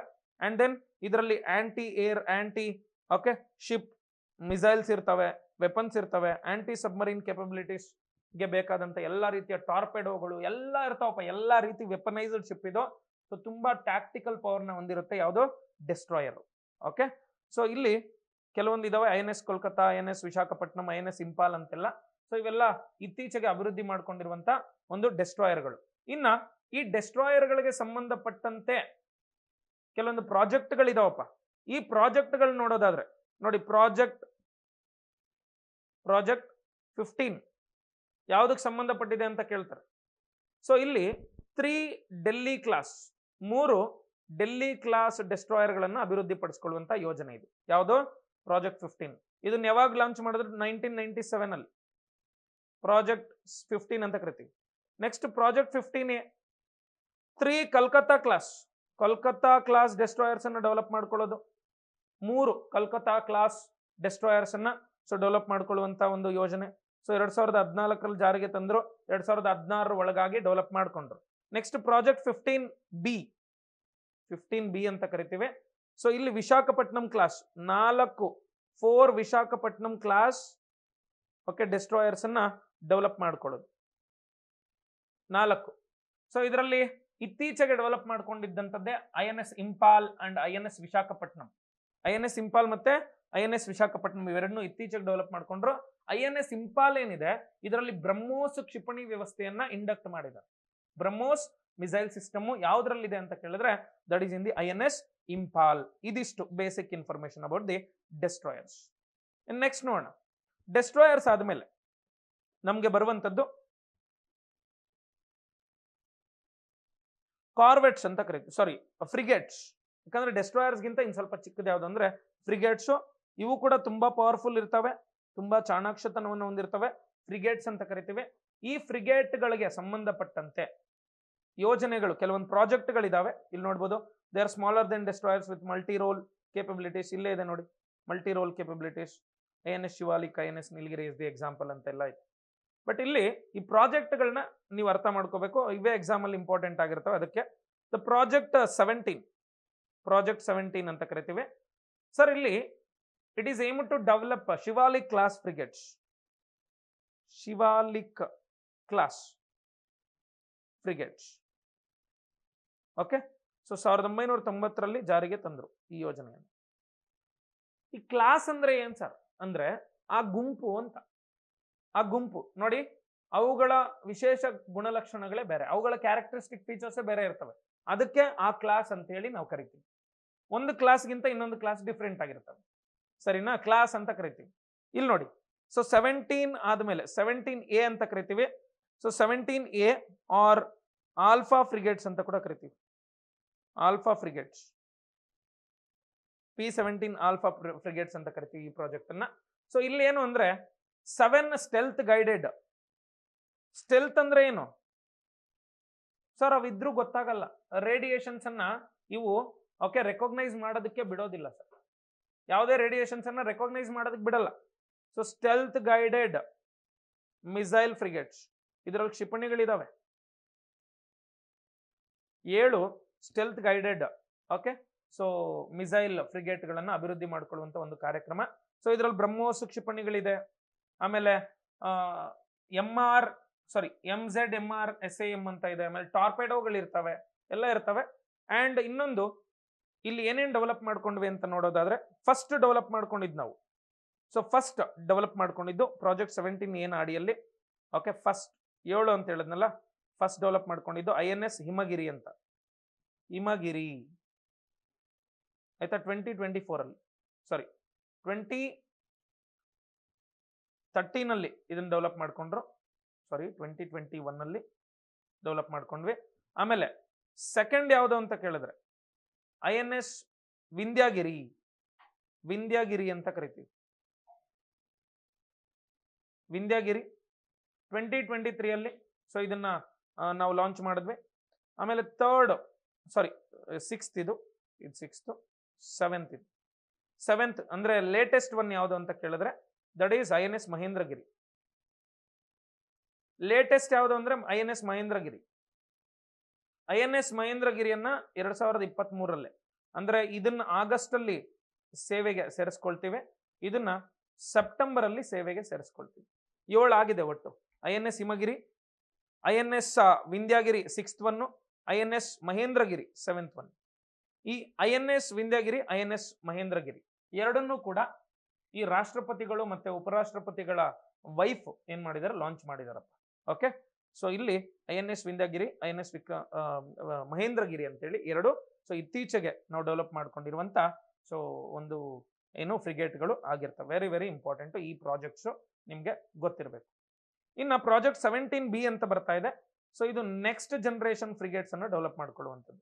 Project 17B okay aim to develop the next generation okay so frigates ಅಂತೇಳಿ ಸೊ ಹೇಳ್ತೀವಿ. ಇದು ಬೇಸಿಕ್ ಇನ್ಫಾರ್ಮೇಶನ್ ನಿಮ್ಗೆ ಗೊತ್ತಿರಲಿ. ಇನ್ನು ನೆಕ್ಸ್ಟ್ ಯಾವ ಪ್ರಾಜೆಕ್ಟ್ ಇದೆ ಅಂತ ನೋಡಿದ್ರೆ ಆಯ್ತಾ, ಪ್ರಾಜೆಕ್ಟ್ಗಳು ಆಲ್ಮೋಸ್ಟ್ ಎಲ್ಲ ಮಾತಾಡ್ಬಿಟ್ಟಿದೀವಿ. ಕಾರ್ವೆಟ್ಸ್ಗೆ ಸಂಬಂಧಪಟ್ಟಂತ ಪ್ರಾಜೆಕ್ಟ್ ಮಾತ್ರ ಉಳ್ಕೊಂಡಿದೆ. ಕಾರ್ವೆಟ್ ಅಂದ್ರೆ ಅತಿ ಸಣ್ಣ ಓಕೆ ಗಸ್ತು ಹಡಗುಗಳು ಅಂತ ಕರಿತೀವಿ ಇವುಗಳನ್ನು. ಪ್ಯಾಟ್ರೋಲ್ ಅಂದ್ರೆ ಪೊಲೀಸ್ ಅವ್ರು ಬರ್ತಾರಲ್ಲ ಪ್ಯಾಟ್ರೋಲ್ ಮಾಡೋದಕ್ಕೆ, ಹೊಯ್ಸಳ ಗಾಡಿ ಎತ್ಕೊಂಡು ಹಂಗೆ. ಸೊ ಇವು ಯಾವಾಗ್ಲೂ ಕೂಡ ನಿಯರ್ ಕೋಸ್ಟಲ್ ಏರಿಯಾದಲ್ಲಿ ಅಂದ್ರೆ ಕರಾವಳಿ ತೀರ ಭಾಗದಲ್ಲೇ ಸುತ್ತಾಡ್ತಾ ಇರ್ತವೆ. ಸೊ ಇದು ತುಂಬಾ ಇಂಪಾರ್ಟೆಂಟ್ ಆಗಿರುವಂತ ಒಂದು ಇದಾಗಿರುತ್ತೆ. ಇನ್ನು INS ಕೊಮೋರ್ತಾ, INS ಕಿಲ್ತಾನ್ ಇವೆಲ್ಲ ಕೂಡ ಕಾರ್ವೆಟ್ಸ್ ಆಗಿರ್ತವೆ. ಇದರಲ್ಲಿ ಪ್ರಾಜೆಕ್ಟ್ 28B ಅಂತ ಇದೆ. ಸಾರಿ ಪ್ರಾಜೆಕ್ಟ್ 28 ಅಂತ ಇದೆ. ಈ ಪ್ರಾಜೆಕ್ಟ್ 28 ಅನ್ನುವಂಥದ್ದು ಯಾವುದಕ್ಕೆ ಸಂಬಂಧಪಟ್ಟಿದೆ ಅಂದ್ರೆ ಕಾರ್ವೆಟ್ಗಳ ಅಭಿವೃದ್ಧಿಗೆ ಸಂಬಂಧಪಟ್ಟಿದೆ. ಸೊ ಇಲ್ಲಿ ಕಮೋರ್ತಾ ಕ್ಲಾಸ್ ಓಕೆ ಕಾರ್ವೆಟ್ಗಳನ್ನ ಅಭಿವೃದ್ಧಿ ಮಾಡ್ಕೊಳ್ಳುವಂತ ಒಂದು ಗುರಿಯನ್ನ ಸೊ ಇದು ಹೊಂದಿರುತ್ತೆ. ಸೊ ಇನ್ನು ನೆಕ್ಸ್ಟ್ NGC ಅಂತ ಒಂದು ಕಾರ್ಯಕ್ರಮ, ಇದಕ್ಕೆ ಸಂಬಂಧಪಟ್ಟಂತೆ NGC ಏನಪ್ಪ NGC ಅಂತ ಕೇಳಿದ್ರೆ ನೆಕ್ಸ್ಟ್ ಜನರೇಷನ್ ಕಾರ್ವೆಟ್ ಪ್ರಾಜೆಕ್ಟ್ ಅಂತ ಹೇಳಿ ಕರಿತೀವಿ. ಸೊ ಇದರಲ್ಲಿ 8 ಆಂಟಿ ಸರ್ಫೇಸ್ ವಾರ್ಫೇರ್ ಓಕೆ ಕಾರ್ವೆಟ್ಗಳನ್ನು ಅಭಿವೃದ್ಧಿ ಮಾಡ್ಕೊಳ್ಳುವಂತ ಗುರಿಯನ್ನ ಸೊ ಹೊಂದಿರ್ತೀವಿ. ಓಕೆ, ಸೊ ಇದು basic information about the entire vessels of Indian navy. ಇನ್ನ aircrafts of Indian air force ಅಂದ್ರೆ ಭಾರತದ ವಾಯುಪಡೆಗೆ ಸಂಬಂಧಪಟ್ಟಂತ ಕೆಲವೊಂದು ವಿಮಾನಗಳ ಬಗ್ಗೆ ಸೊ ಇಲ್ಲಿ ಎಲ್ಲವನ್ನೂ ಮಾತಾಡೋಕ್ಕಾಗಲ್ಲ, ಯಾಕಂದ್ರೆ ನೂರಾರು ಇದಾವೆ. ಬಟ್ ಕೆಲವೊಂದು ಇಂಪಾರ್ಟೆಂಟ್ ಏನಿದೆ ಅವುಗಳನ್ನ ಮಾತಾಡೋಣ. ಸೊ ಇಲ್ಲಿ ಪ್ರಮುಖವಾಗಿ ಫೈಟರ್ ಏರ್ಕ್ರಾಫ್ಟ್ಸ್ ಅಂದ್ರೆ ವಿಮಾನಗಳಲ್ಲಿ 2 ಟೈಪ್, ಎಂಟೈರ್ ವಿಮಾನಗಳಲ್ಲಿ 2 ಟೈಪ್ ಇದೆ. ಸೊ ಒಂದನ್ನ ನಾವೇನಂತ ಕರಿತೀವಿ ಅಂದ್ರೆ ನಮ್ಮ ಡಿಫೆನ್ಸ್ ಅಲ್ಲಿ ಯೂಸ್ ಮಾಡುವಂತ ವಿಮಾನಗಳನ್ನ. ಸೊ ಒಂದನ್ನು ಕಾಂಬ್ಯಾಟ್ ಏರ್ಕ್ರಾಫ್ಟ್ಸ್ ಅಂತ ಕರಿತೀವಿ, ಇನ್ನೊಂದನ್ನು ನಾನ್ ಕಾಂಬ್ಯಾಟ್ ಏರ್ಕ್ರಾಫ್ಟ್ಸ್ ಅಂತ ಕರಿತೀವಿ. ಕಾಂಬ್ಯಾಟ್ ಅಂದ್ರೆ ಡೈರೆಕ್ಟ್ ವಾರ್ ಅಲ್ಲಿ ಇನ್ವಾಲ್ವ್ ಆಗುವಂತ ಏರ್ಕ್ರಾಫ್ಟ್ಸ್, ಡೈರೆಕ್ಟ್ ಯುದ್ಧಕ್ಕೆ ಇಳಿತವೆ. ಇವುಗಳೆಲ್ಲ ವೆಪನ್ಸ್ ಎಲ್ಲ ಇರ್ತವೆ, ವೆಪನೈಸ್ಡ್ ವೆಹಿಕಲ್ಸ್ ಇವೆಲ್ಲ ಕೂಡ. ಸೊ ಡೈರೆಕ್ಟ್ ವಾರ್ಸ್ ಅಲ್ಲಿ ಇನ್ವಾಲ್ವ್ ಆಗ್ತವೆ. ಇನ್ನು ನಾನ್ ಕಾಂಬ್ಯಾಟ್ ಅಂದ್ರೆ ಇವು ಹೆಲ್ಪ್ ಮಾಡ್ತವೆ, ಇವುಗಳಿಗೆ ಸಪೋರ್ಟ್ ಮಾಡ್ತವೆ, ಸಪೋರ್ಟಿಂಗ್ ವೆಹಿಕಲ್ಸ್ ತರ. ಓಕೆ, ಸಪೋರ್ಟಿಂಗ್ ವೆಹಿಕಲ್ಸ್ ಯಾವುದು ಅಂದ್ರೆ ನಾನ್ ಕಾಂಬ್ಯಾಟ್ ವೆಹಿಕಲ್ಸ್. ಸೊ ಇಲ್ಲಿ ನೋಡೋದಾದ್ರೆ ಈ ಏರ್ಕ್ರಾಫ್ಟ್ ಕ್ಯಾರಿಯರ್ಸ್ ಏನಿದಾವೆ, ಆಯ್ತಾ. ಸೊ ಏರ್ಕ್ರಾಫ್ಟ್ ಕ್ಯಾರಿಯರ್ಸ್ ಬಹಳಷ್ಟು ಇಂಪಾರ್ಟೆಂಟ್ ರೋಲ್ ನ ಪ್ಲೇ ಮಾಡ್ತಾ ಇರ್ತವೆ. ಯಾಕಂದ್ರೆ ನಮ್ಮ ಇಂಡಿಯಾದಲ್ಲಿ ಇತ್ತೀಚೆಗೆ ನಿಮ್ಗೆ ಗೊತ್ತಿದೆ ಏರ್ ಸ್ಟ್ರೈಕ್ ಅನ್ನು ಮಾಡಿದ್ವಿ 2019ರಲ್ಲಿ. ಅದಾದ್ಮೇಲೆ ಇತ್ತೀಚೆಗೆ ಈ ಡ್ರೋನ್ ಅಟ್ಯಾಕ್ಸ್ ಆಗಿರ್ಬೋದು, ಅಂದ್ರೆ UAV ಅಟ್ಯಾಕ್ಸ್ ಆಗಿರ್ಬೋದು, ಅದೇ ರೀತಿ ಅಲ್ಲೊಂದು ವಿಮಾನಗಳು ಫೈಟರ್ ಜೆಟ್ಗಳನ್ನು ಕಳಿಸಿ ಈ ಇಸ್ರೇಲ್ ಮತ್ತೆ ಇದ್ರ ಮೇಲೆ ಲೆಬನಾನ್ ಮೇಲೆ ದಾಳಿ ಮಾಡಿದ್ದಾಗ್ಲಿ, ಮತ್ತೆ ಅದೇ ತರ ಯುಕ್ರೇನ್ ಮೇಲೆ ರಷ್ಯಾ ದಾಳಿ ಮಾಡಿದ್ದಾಗ್ಲಿ. ಸೊ ಎಲ್ಲದರಲ್ಲೂ ಕೂಡ ಈ ಒಂದು ಯುದ್ಧ ವಿಮಾನಗಳನ್ನುವಂಥದ್ದು ಸೊ ಹೆಚ್ಚು ಸದ್ದು ಮಾಡ್ತಾ ಇದ್ದಾವೆ. ಆಮೇಲೆ ಇಲ್ಲಿ ಕೆಲವೊಂದನ್ನ ಮಾತ್ರ ನಾವು ತಿಳ್ಕೊಳ್ಳೋಣ. ಮೊದಲನೇದು ರಫೇಲ್ ಅಂತ ಇಲ್ಲಿದೆ, ರಫೇಲ್ ಯುದ್ಧ ವಿಮಾನ. ಸರ್ ಇದರಲ್ಲಿ ಏನು ವಿಶೇಷತೆ ಇದೆ ಅಂತ ಕೇಳಿದ್ರೆ, ರಫೇಲ್ ಅನ್ನುವಂಥದ್ದು ಸೊ ಈ ಫ್ರಾನ್ಸ್ನ ಡೆಸಾಲ್ಟ್ ಏವಿಯೇಷನ್ ಕಂಪನಿ ಅಂತ ಸೊ ಒಂದು ಕಂಪನಿ ಇದೆ.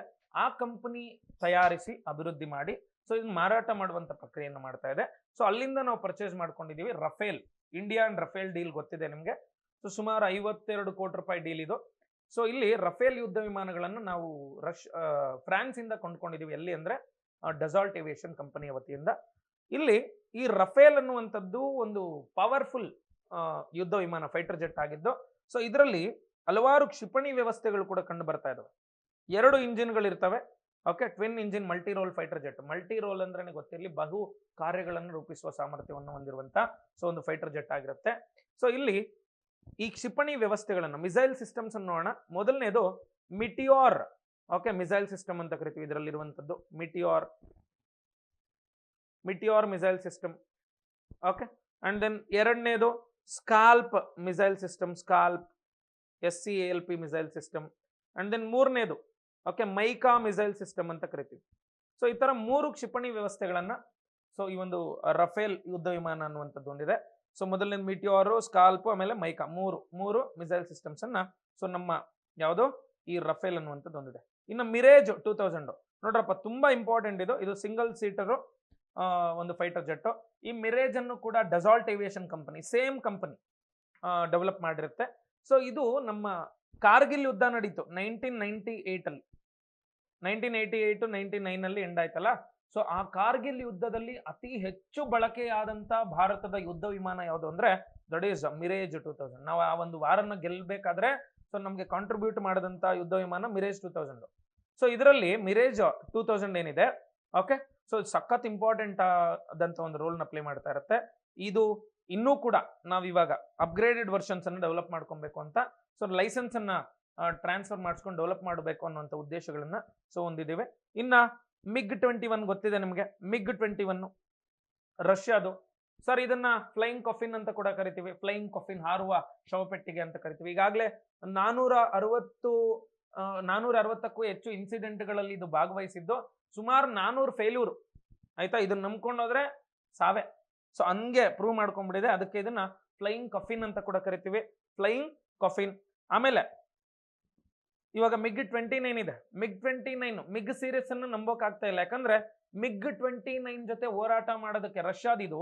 ಸೊ ಇದಕ್ಕೆ ಈಕ್ವಲ್ ಆಗಿ ಇನ್ನೂ ಪವರ್ಫುಲ್ ಆಗಿ ಡೆವಲಪ್ ಮಾಡ್ಕೊಂಡಿದ್ದಾರೆ ಯಾರು, ಅಮೆರಿಕಾದವರು. ಸೊ ಅದರ ಹೆಸರು F-16 ಯುದ್ಧ ವಿಮಾನ, F-16 ಅಂತ. ನಮ್ಮ ಹತ್ರ F-16 ಇಲ್ಲ, ಪಾಕಿಸ್ತಾನ ಹತ್ರ F-16 ಇದೆ. ಅಭಿನಂದನ್ ವರ್ಧಮಾನ್ ಅವರು ಈ MiG-29 ನ ತಗೊಂಡೋಗಿ MiG-29 ಸೊ ಇದರಿಂದ ಹೋರಾಟ, MiG-27 ಇಂದ ಸೊ ಇವರು ಇದರಿಂದ ಏರ್ ಸ್ಟ್ರೈಕ್ ಮಾಡೋಣ ಅಂತ ಹೋಗ್ತಾರೆ. ಮಾಡ್ಬೇಕಾದ್ರೆ F-16 ಜೊತೆ ಕಾದಾಟ ಮಾಡಿಕೊಂಡು ಸೊ ಈ MiG-27 ಏನಿದೆ ಕೆಳಗಡೆ ಬಿದ್ದೋಗ್ಬಿಡುತ್ತೆ ಸರ್. ಅವಾಗ ಅಭಿನಂದನ್ ವರ್ಧಮಾನ್ ಅವರು ಅವ್ರಿಗೆ ಸಿಗಾಕೊಂಡು ಏನೇನ್ ಘಟನೆ ಆಯ್ತು ಇದೆಲ್ಲ ಗೊತ್ತಿದೆ. ಅದಕ್ಕೆ MiG ಅನ್ನ ನಂಬೋಕ್ಕಾಗಲ್ಲ. ಓಕೆ, ಸೊ ಈ MiG-21 ಅನ್ನ ಫ್ಲೈಯಿಂಗ್ ಕಾಫಿನ್, ಹಾರುವ ಶವಪೆಟ್ಟಿಗೆ ಅಂತ ಕೂಡ ಕರಿತೀವಿ. Sukhoi M30, Sukhoi okay 30 MK1 ಅಂತ ಕೂಡ ಕರಿತೀವಿ. ಸೊ ಇದು ರಷ್ಯಾ ದೇಶದ್ದು ಬಟ್ ಭಾರತದಲ್ಲಿ ಹೆಚ್ಚು ಪ್ರಚಲಿತವಾಗಿರುವಂತದ್ದು ಮತ್ತೆ ನಾವು ಹೆಚ್ಚು ನಂಬಿಕೆಯಿಂದ ಇದನ್ನು ಬಳಸ್ತಾ ಇದ್ದೀವಿ. ಸೊ ಇದರಲ್ಲಿ ಬ್ರಹ್ಮೋಸ್ ಕ್ಷಿಪಣಿ ವ್ಯವಸ್ಥೆಯನ್ನ ನಾವು ಇಂಡಕ್ಟ್ ಮಾಡಿದ್ವಿ, ಬ್ರಹ್ಮೋಸ್ ಮಿಸೈಲ್ ಸಿಸ್ಟಮ್ ಅನ್ನ. ಮತ್ತೆ ಇದರಲ್ಲೇ ನಿರ್ಭಯ ಕ್ರೂಸ್ ಮಿಸೈಲ್ಸ್ ಅನ್ನ, ಬ್ರಹ್ಮೋಸ್ ಕ್ರೂಸೆ, ನಿರ್ಭಯನು ಕ್ರೂಸೆ, ಎರಡು ಕ್ಷಿಪಣಿ ವ್ಯವಸ್ಥೆಗಳನ್ನ ಸೊ ಇದರಲ್ಲಿ ಬಳಸ್ತಾ ಇದೀವಿ ನಾವು. ಈ ಸುಕೋಯ್ ಓಕೆ 30MK ಏನಿದೆ, ಸೊ ಇದರಲ್ಲಿ ನಾವು ಬ್ರಹ್ಮೋಸ್ ಮತ್ತೆ ಓಕೆ ಇದ್ರ ಜೊತೆಯಲ್ಲಿ ಯಾವುದು ನಿರ್ಭಯ ಕ್ರೂಸ್ ಮಿಸೈಲ್ಸ್ ಅನ್ನು ಕೂಡ ಸೊ ಬಳಸ್ತಾ ಇದೀವಿ. ಬಟ್ ಆರಿಜಿನ್ ಯಾವುದು ಅಂದ್ರೆ ದಟ್ ಈಸ್ ರಷ್ಯಾ. ಇನ್ನ MiG-27 ಇವಾಗ ತಾನೇ ಹೇಳಿದೆ ನಾನು, MiG-27 ಆಮೇಲೆ MiG-29 so it belongs to Russia. MiG-27 ರಷ್ಯಾದೆ, MiG-29 ರಷ್ಯಾದೆ ನಾವು ಬಳಸ್ತಾ ಇದೀವಿ. ಜಾಗ್ವಾರ್ ಬಳಸ್ತಾ ಇದೀವಿ, ಜಾಗ್ವಾರ್ UKದು. ಓಕೆ, ಸೊ ಇಲ್ಲಿ ಇವೆಲ್ಲ ಆದ್ಮೇಲೆ ನಾವು ಇಂಪಾರ್ಟೆಂಟ್ ಆಗಿ ತಿಳ್ಕೊಬೇಕಾಗಿರುವಂತದ್ದು ನಮ್ಮ ತೇಜಸ್ನ ಬಗ್ಗೆ. ಯಾಕೆ ಸರ್ ತೇಜಸ್ ಇಂಪಾರ್ಟೆಂಟು ಅಂತ ಕೇಳಿದ್ರೆ, ತೇಜಸ್ ಕರೆಂಟ್ ಅಫೇರ್ಸ್ ಅಲ್ಲಿ ಏನು ಇಲ್ಲ ತಿಳ್ಕೊಳ್ಳುವಂಥದ್ದು, ಆದ್ರೆ ಒಂದು ಅಗ್ರಿಮೆಂಟ್ ಅನ್ನು ಮಾಡ್ಕೊಂಡು ಬಂದಿದ್ದಾರೆ ಇತ್ತೀಚೆಗೆ. ಸೊ ಇತ್ತೀಚೆಗೆ ನಮ್ಮ ಪ್ರಧಾನಮಂತ್ರಿಗಳು PM of India okay so ಅಲ್ಲಿನ ಅಮೆರಿಕಾದ PM ನೊಂದಿಗೆ ಒಂದು ಅಗ್ರಿಮೆಂಟ್ ಅನ್ನು ಮಾಡ್ಕೊಂಡಿದ್ದಾರೆ. ಏನಪ್ಪಾ ಅಂತ ಕೇಳಿದ್ರೆ, ಸರ್ ತೇಜಸ್ ಅನ್ನುವಂತ ಒಂದು ಯುದ್ಧ ವಿಮಾನ ಏನಿದೆ, ಸೊ ಇದು LCA ಲೈಟ್ ಕಾಂಬ್ಯಾಟ್ ಏರ್ಕ್ರಾಫ್ಟ್ ಅಂತ ಕರಿತೀವಿ. ಅಂದ್ರೆ ಅತಿ ಕಡಿಮೆ ಭಾರ ಇದ್ದು ಹೆಚ್ಚು okay so multi role capabilities ಅನ್ನು ಹೊಂದಿರುವಂತ ಒಂದು ಯುದ್ಧ ವಿಮಾನ. ಮತ್ತೆ ಭಾರತದ ಒಂದು ಪ್ರೈಡ್, ಹಿರಿಮೆ ಅಂತ ಕೂಡ ಇದನ್ನ ಹೇಳ್ತಾರೆ. ಸೊ ಇಲ್ಲಿ ಈ ತೇಜಸ್ ಅನ್ನ ಅಭಿವೃದ್ಧಿ ಮಾಡ್ಕೊಂಡಿದೀವಿ, ಇಂಡಿಜಿನಸ್ ಆಗಿ HAL ಅಲ್ಲಿ ಅಭಿವೃದ್ಧಿ ಮಾಡ್ಕೊಂಡಿದೀವಿ. ಇದರಲ್ಲಿ ಬಳಸ್ತಾ ಇರುವಂತ ಇಂಜಿನ್ ಏನಿದೆ, ಈ ಇಂಜಿನ್ ಹೆಸರು ಪ್ರಸ್ತುತವಾಗಿ ಸೊ ಕಾವೇರಿ ಅಂತ. ತೇಜಸ್ ಅಲ್ಲಿ ವೇರಿಯಂಟ್ಸ್ ಇದೆ, ತೇಜಸ್ ಮಾರ್ಕ್ 1, ತೇಜಸ್ ಮಾರ್ಕ್ 2 ಅಂತೆಲ್ಲ advanced version. Okay, Tejas mark 2 ನ ಅಡ್ವಾನ್ಸ್ಡ್ ವರ್ಷನ್ ಏನಿದೆ, ಸೊ ಅದರಲ್ಲಿ ಹೊಸ ಇಂಜಿನ್ ಹಾಕಬೇಕು ಅಂತ ಒಂದು ಅಗ್ರಿಮೆಂಟ್ ಅನ್ನು ಮಾಡ್ಕೊಂಡ್ ಬಂದಿದ್ದೀವಿ. ಅದಕ್ಕೂ ಮೊದಲು ಕಾವೇರಿ ಇಂಜಿನ್ ಎಲ್ಲಿದೆ ಅಂತ ಕೇಳ್ತಾರೆ, ತೇಜಸ್ ಓಕೆ ತೇಜಸ್ ಮಾರ್ಕ್ 1 ಅಲ್ಲಿ 2 ಅಲ್ಲೂ ಅದೇ ಇದೆ. ಇನ್ನ ಈ ಕಾವೇರಿ ಇಂಜಿನ್ ಗರ್ಭದಲ್ಲಿರುವಂತ ಸ್ಮಾಲ್ ಇಂಜಿನ್ ಯಾವುದು ಅಂತ ಕೇಳ್ತಾರೆ. Core of the Kaveri engine is called as Kabini ಅಂತ ಕರಿತೀವಿ. ಅಂಡ್ ಈ ಕಾವೇರಿ ಇಂಜಿನ್ ಅನ್ನ ಪವರ್ ಸೆಂಟರ್ ಆಫ್ ತೇಜಸ್ ಅಂತ ಕರಿತೀವಿ. ತೇಜಸ್ನ ಓಕೆ ಸೊ ಶಕ್ತಿ ನೀಡುವ ಕೇಂದ್ರ ಅಂತ ಕೂಡ ಇದನ್ನ ಸೊ ನಾವು ಕರಿತೀವಿ. ತೇಜಸ್ ಅನ್ನುವಂಥದ್ದು ಗೊತ್ತಿದೆ ನಿಮ್ಗೆ. ಸೊ ಭಾರತದ ಒಂದು ಹೆಮ್ಮೆ, ನಮ್ಮ HAL ಅಲ್ಲಿ ಅಭಿವೃದ್ಧಿ ಮಾಡ್ಕೊಂಡಿದ್ದೀವಿ. ಇನ್ನ ಈ ಇಂಜಿನ್ ಅಮೆರಿಕಾದಿಂದ ರಿಪ್ಲೇಸ್ ಮಾಡ್ಕೊಳ್ಳುವಂತ ಇಂಜಿನ್ ಯಾವುದು ಅಂತ ಕೇಳಿದ್ರೆ F414 ರಿಪ್ಲೇಸ್ ಅಂತಲ್ಲ, ಸೊ ಇದರ ಜಾಗಕ್ಕೆ ಕಾವೇರಿ ಇಂಜಿನ್ ಬದಲು ಸೊ ಇನ್ಮೇಲೆ F414 ಅನ್ನುವಂಥ ಇಂಜಿನ್ ಅನ್ನ ಸೊ ನಾವು ಇದರಲ್ಲಿ ಬಳಸೋಣ ಅಂತೇಳಿ ಇತ್ತೀಚೆಗೆ ಅಗ್ರಿಮೆಂಟ್ ಅನ್ನು ಕೂಡ ಮಾಡ್ಕೊಂಡು ಬಂದಿದ್ದಾರೆ. ಸೊ ಇಲ್ಲಿ ಕೆಲವೊಂದು ಡಾಟಾಗಳನ್ನ ಕೊಟ್ಟಿದ್ದೀನಿ, ಇದರ ವೆಯ್ಟ್ ಎಷ್ಟು, ಓಕೆ ಲೆಂತ್ ಎಷ್ಟು, ಹೈಟ್ ಎಷ್ಟು ಎಲ್ಲವನ್ನು ಕೊಟ್ಟಿದ್ದೀನಿ. ಸೊ ನೀವು ನೋಡ್ಬೋದು. ಓಕೆ, ಇನ್ನು ಕಾಸ್ಟ್ ಎಷ್ಟಾಗುತ್ತೆ ಇದನ್ನ ಡೆವಲಪ್ ಮಾಡ್ಕೊಳ್ಳೋದಕ್ಕೆ ಎಲ್ಲ ಮಾಹಿತಿ ಇಲ್ಲಿದೆ. ಇದು ಬೇಸಿಕ್ ಇನ್ಫಾರ್ಮೇಶನ್. ಇನ್ನು ಹೆಲಿಕಾಪ್ಟರ್ಸ್ ಬಗ್ಗೆ ಬಂದ್ರೆ, ಕರೆಂಟ್ ಅಫೇರ್ಸ್ ಅಲ್ಲಿ ಏನಾದರೂ ಇದೆಯಾ ಅಂತ ಕೇಳಿದ್ರೆ ಅಫ್ಕೋರ್ಸ್ ಕರೆಂಟ್ ಅಫೇರ್ಸ್ ಅಲ್ಲಿ ಇದೆ. ಯಾವ ಒಂದು ವಿಮಾನ ಕರೆಂಟ್ ಅಫೇರ್ಸ್ ಅಲ್ಲಿ ಇದೆ ಅಂತ ಕೇಳಿದ್ರೆ ಇದೇ ಅಪಾಚಿ. ಇದನ್ನೇ ಅಪಾಚಿ ಅಂತ ಕರಿತೀವಿ. ಸರ್ ಇದ್ಯಾವುದು ಅಂತ ಕೇಳಿದ್ರೆ ಇದನ್ನ ಚಿನೂಕ್ ಅಂತ ಕರಿತೀವಿ. ಚಿನೂಕ್ ನೋಡಿ, ಲಗೇಜ್ ಅನ್ನು ಕ್ಯಾರಿ ಮಾಡುತ್ತೆ ಆಯ್ತಾ. ಸೊ ಹೆವಿ ವೆಯ್ಟ್ಸ್ ಅನ್ನ ಕ್ರಿಟಿಕಲ್ ಏರಿಯಾಸ್ ಅಲ್ಲಿ ಅಥವಾ ನ್ಯಾರೋ ಏರಿಯಾಸ್ಗೆ ಕ್ಯಾರಿ ಮಾಡುವಂತ ಸಾಮರ್ಥ್ಯವನ್ನು ಹೊಂದಿರುತ್ತೆ. ಇದು ಅಮೆರಿಕನ್ ಆರಿಜಿನ್ ಬಟ್ ಭಾರತದಲ್ಲಿದೆ. ಇದು ಅಮೆರಿಕನ್ ನೋಡಿ, ಅಮೆರಿಕದ ಬೋಯಿಂಗ್ ಕಂಪನಿ ಅಂತ ಇದೆ, ಬೋಯಿಂಗ್ ವಿಮಾನ ಕಂಪನಿ. ಸೊ ಬೋಯಿಂಗ್ ಕಂಪನಿ ಏನಿದೆ ಇತ್ತೀಚೆಗೆ, ಸರಿನಾ, ಇತ್ತೀಚೆಗೆ ಈ ಒಂದು ಅಪಾಚಿ 5 ಅಪಾಚಿ ಹೆಲಿಕಾಪ್ಟರ್ಗಳನ್ನು ಡೆಲಿವರಿ ಮಾಡಿದೆ ಸರ್ ಭಾರತಕ್ಕೆ. ಸೊ ಕಳಿಸ್ಕೊಟ್ಟಿದೆ ಇತ್ತೀಚೆಗೆ 5 ಅಪಾಚಿ ಓಕೆ ಹೆಲಿಕಾಪ್ಟರ್ಗಳನ್ನ. ಸೊ ಇದು ನಮಗೆ ಗೊತ್ತಿರಬೇಕು. ಇದರಲ್ಲಿ ಕ್ಷಿಪಣಿ ವ್ಯವಸ್ಥೆ ಕೂಡ ಇದೆ, ಅವ್ರದ್ದೇ, ಯಾರ್ದು, ಅಮೆರಿಕಾದ ಕ್ಷಿಪಣಿ ವ್ಯವಸ್ಥೆ.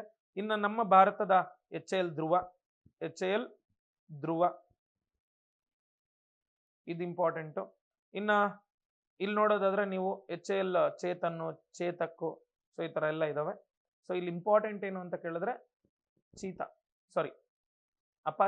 ಅಪಾಚಿ ಇತ್ತೀಚೆಗೆ ನಾವು ಅಮೆರಿಕಾದಿಂದ ಪರ್ಚೇಸ್ ಮಾಡ್ಕೊಂಡಿದ್ದೀವಿ 5 ಅಪಾಚಿ ಓಕೆ ಹೆಲಿಕಾಪ್ಟರ್ಗಳನ್ನ. ಇದು ಬೇಸಿಕ್ ಇನ್ಫಾರ್ಮೇಶನ್, ಇದ್ರ ಬಗ್ಗೆ ನಿಮ್ಗೆ ಗೊತ್ತಿರಬೇಕು. ಇನ್ನ UAVs ಡ್ರೋನ್ಸ್ ಇದಾವಲ್ಲ, ಸೊ UAVಗಳ ಬಗ್ಗೆ ಒಂದೆರಡು ಇಂಪಾರ್ಟೆಂಟ್ ಪಾಯಿಂಟ್ಗಳನ್ನ ಮಾತಾಡೋಣ. ಸೊ ನಮ್ಮ ಇಂಡಿಯಾ ಇತ್ತೀಚೆಗೆ ಭಾರತ ಸೊ $3.3 ಬಿಲಿಯನ್ ಕಾಂಟ್ರಾಕ್ಟ್ ಅನ್ನ, ಸೊ $3.3 ಬಿಲಿಯನ್ ಕಾಂಟ್ರಾಕ್ಟ್ ಅನ್ನ ಸೊ ಅಮೆರಿಕ ಜೊತೆ, ಭಾರತ ಮತ್ತು ಅಮೆರಿಕ ಇತ್ತೀಚೆಗೆ $3.3 ಬಿಲಿಯನ್ ಓಕೆ ಸೊ ಡಾಲರ್ನ ಒಂದು ಅಗ್ರಿಮೆಂಟ್ ಅನ್ನ ಅಥವಾ ಕಾಂಟ್ರಾಕ್ಟ್ ಅನ್ನ ಹಾಕೊಂಡಿದ್ದಾರೆ. ಏನ್ ಕಾಂಟ್ರಾಕ್ಟ್ ಅಂತ ಕೇಳಿದ್ರೆ, ಭಾರತಕ್ಕೆ ಓಕೆ ಸೊ ಪ್ರಿಡೇಟರ್ ಡ್ರೋನ್ಸ್ ಅನ್ನು ಎಷ್ಟು 31 ಪ್ರಿಡೇಟರ್ ಡ್ರೋನ್ಗಳನ್ನ ಪ್ರಿಡೇಟರ್ ಡ್ರೋನ್ಸ್ ಯಾರ್ದು ಅಂದ್ರೆ ಅಮೆರಿಕದ್ದು. ಸೊ ಡ್ರೋನ್ಸ್ ಅನ್ನ ಕೊಡಬೇಕು ಅಂತೇಳಿ ಸೊ ಅಗ್ರಿಮೆಂಟ್ ಇದು ಅಥವಾ ಕಾಂಟ್ರಾಕ್ಟ್ $3.3 ಬಿಲಿಯನ್ ಒಂದು ಕಾಂಟ್ರಾಕ್ಟ್ ಆಗಿರುತ್ತೆ. ಇದು ಇಂಪಾರ್ಟೆಂಟ್. ಇನ್ನು ನೆಕ್ಸ್ಟ್ 15 ಡ್ರೋನ್ಸ್ ಇದರಲ್ಲಿ 31ರಲ್ಲಿ 15 ಡ್ರೋನ್ಗಳು ಎಲ್ಲಿಗಂತೆ ಅಂದ್ರೆ ಸರ್ 15 ಡ್ರೋನ್ಗಳು ಇದರಲ್ಲಿ ಹೆಲ್ ಫೈರ್ ಮಿಸೈಲ್ ಸಿಸ್ಟಮ್ ಅಂತ ಇರುತ್ತೆ. ಹೆಲ್ ಫೈರ್ ಮಿಸೈಲ್ ಸಿಸ್ಟಮ್ ಕ್ಷಿಪಣಿ ವ್ಯವಸ್ಥೆ ಅಲ್ಲಿಂದ ಅಮೆರಿಕ ತುಂಬಾ ಪವರ್ಫುಲ್ ಇದು. And GBU okay 39B okay ಬಾಂಬ್ಗಳು ಇರ್ತವೆ. ಸೊ ಇಂಥ ಒಂದು ಇಂಥ ಒಂದು ಡ್ರೋನ್ಗಳನ್ನು ಭಾರತಕ್ಕೆ ಕೊಡಬೇಕು ಅಂತೇಳಿ ಸೊ ಇದು ಮಾಡ್ಕೊಂಡಿದ್ದೀವಿ. ಸೊ ಇದರಲ್ಲಿ 15 ಇಂಡಿಯನ್ ನೇವಿಗೆ ಅಂಡ್ ಏರ್ ಫೋರ್ಸ್ಗೆ IAFಗೆ 8 IAFಗೆ ಅಂಡ್ ದೆನ್ ಆರ್ಮಿಗೆ 8 ಟೋಟಲ್ 31 ಕಾಸ್ಟ್ ಎಷ್ಟು $3.3 ಬಿಲಿಯನ್. ಇನ್ನು ನೆಕ್ಸ್ಟ್ ನಮ್ಮ ಇಂಡಿಯಾದಲ್ಲಿ ದೃಷ್ಟಿ 10 ಸ್ಟಾರ್ ಲೈನರ್ ಅನ್ನುವಂಥ ಒಂದು ಡ್ರೋನ್ ಇದೆಯಪ್ಪ. ಸೊ ಇದನ್ನ ಇತ್ತೀಚೆಗೆ ಅಭಿವೃದ್ಧಿ ಮಾಡ್ಕೊಂಡಿದ್ದೀವಿ. ಯಾರಪ್ಪ ಇದನ್ನ ಡೆವಲಪ್ ಮಾಡಿದ್ರು ಇಂಡಿಯಾದಲ್ಲಿ ಅಂತ ಕೇಳಿದ್ರೆ so it was developed by Adani defence and aerospace, Adani defence private company and aerospace ಹೈದರಾಬಾದಲ್ಲಿ ಅಭಿವೃದ್ಧಿ ಮಾಡಿದ್ದಾರೆ. ಇದ್ರ ತೂಕ 450 kg 450 kg ಓಕೆ. ಸೊ ಒಳ್ಳೆ ಎಂಡ್ಯೂರೆನ್ಸ್ ಅನ್ನು ಹೊಂದಿರುತ್ತೆ. 36 ಓಕೆ ಅವರ್ಸ್ ಫ್ಲೈಟ್ ಟೈಮ್ ಅನ್ನು ಹೊಂದಿದೆ ಮತ್ತೆ 450 kg ಇದೆ. ಸೊ ಇದರಲ್ಲೇ ಯಾವುದನ್ನ ಇಂದ್ರಾ ಅನ್ನುವಂಥ ಮೈಕ್ರೋ ಟರ್ಬೋ ಇಂಜಿನ್ ಅನ್ನ ಯೂಸ್ ಮಾಡಿದ್ದಾರೆ. Very very important. ಸೊ ಇದಿಷ್ಟು ನಮ್ಮ ಡಿಫೆನ್ಸ್ ಟೆಕ್ನಾಲಜಿಗೆ ಸಂಬಂಧಪಟ್ಟಂತೆ ಮತ್ತೆ ರಕ್ಷಣಾ ತಂತ್ರಜ್ಞಾನಕ್ಕೆ ಸಂಬಂಧಪಟ್ಟಂತ ಅಭಿವೃದ್ಧಿಗಳು, ಕರೆಂಟ್ ಅಫೇರ್ಸ್ ಆಗಿರ್ಬೋದು ಮತ್ತೆ ಕ್ವಿಕ್ ರಿವಿಷನ್ ಆಗಿರ್ಬೋದು ಎಲ್ಲವನ್ನೂ ಕೂಡ ಮಾತಾಡಿದ್ದೀವಿ. ಎಲ್ಲರಿಗೂ ಕೂಡ ಥ್ಯಾಂಕ್ ಯು ಸೋ ಮಚ್, ಧನ್ಯವಾದಗಳು.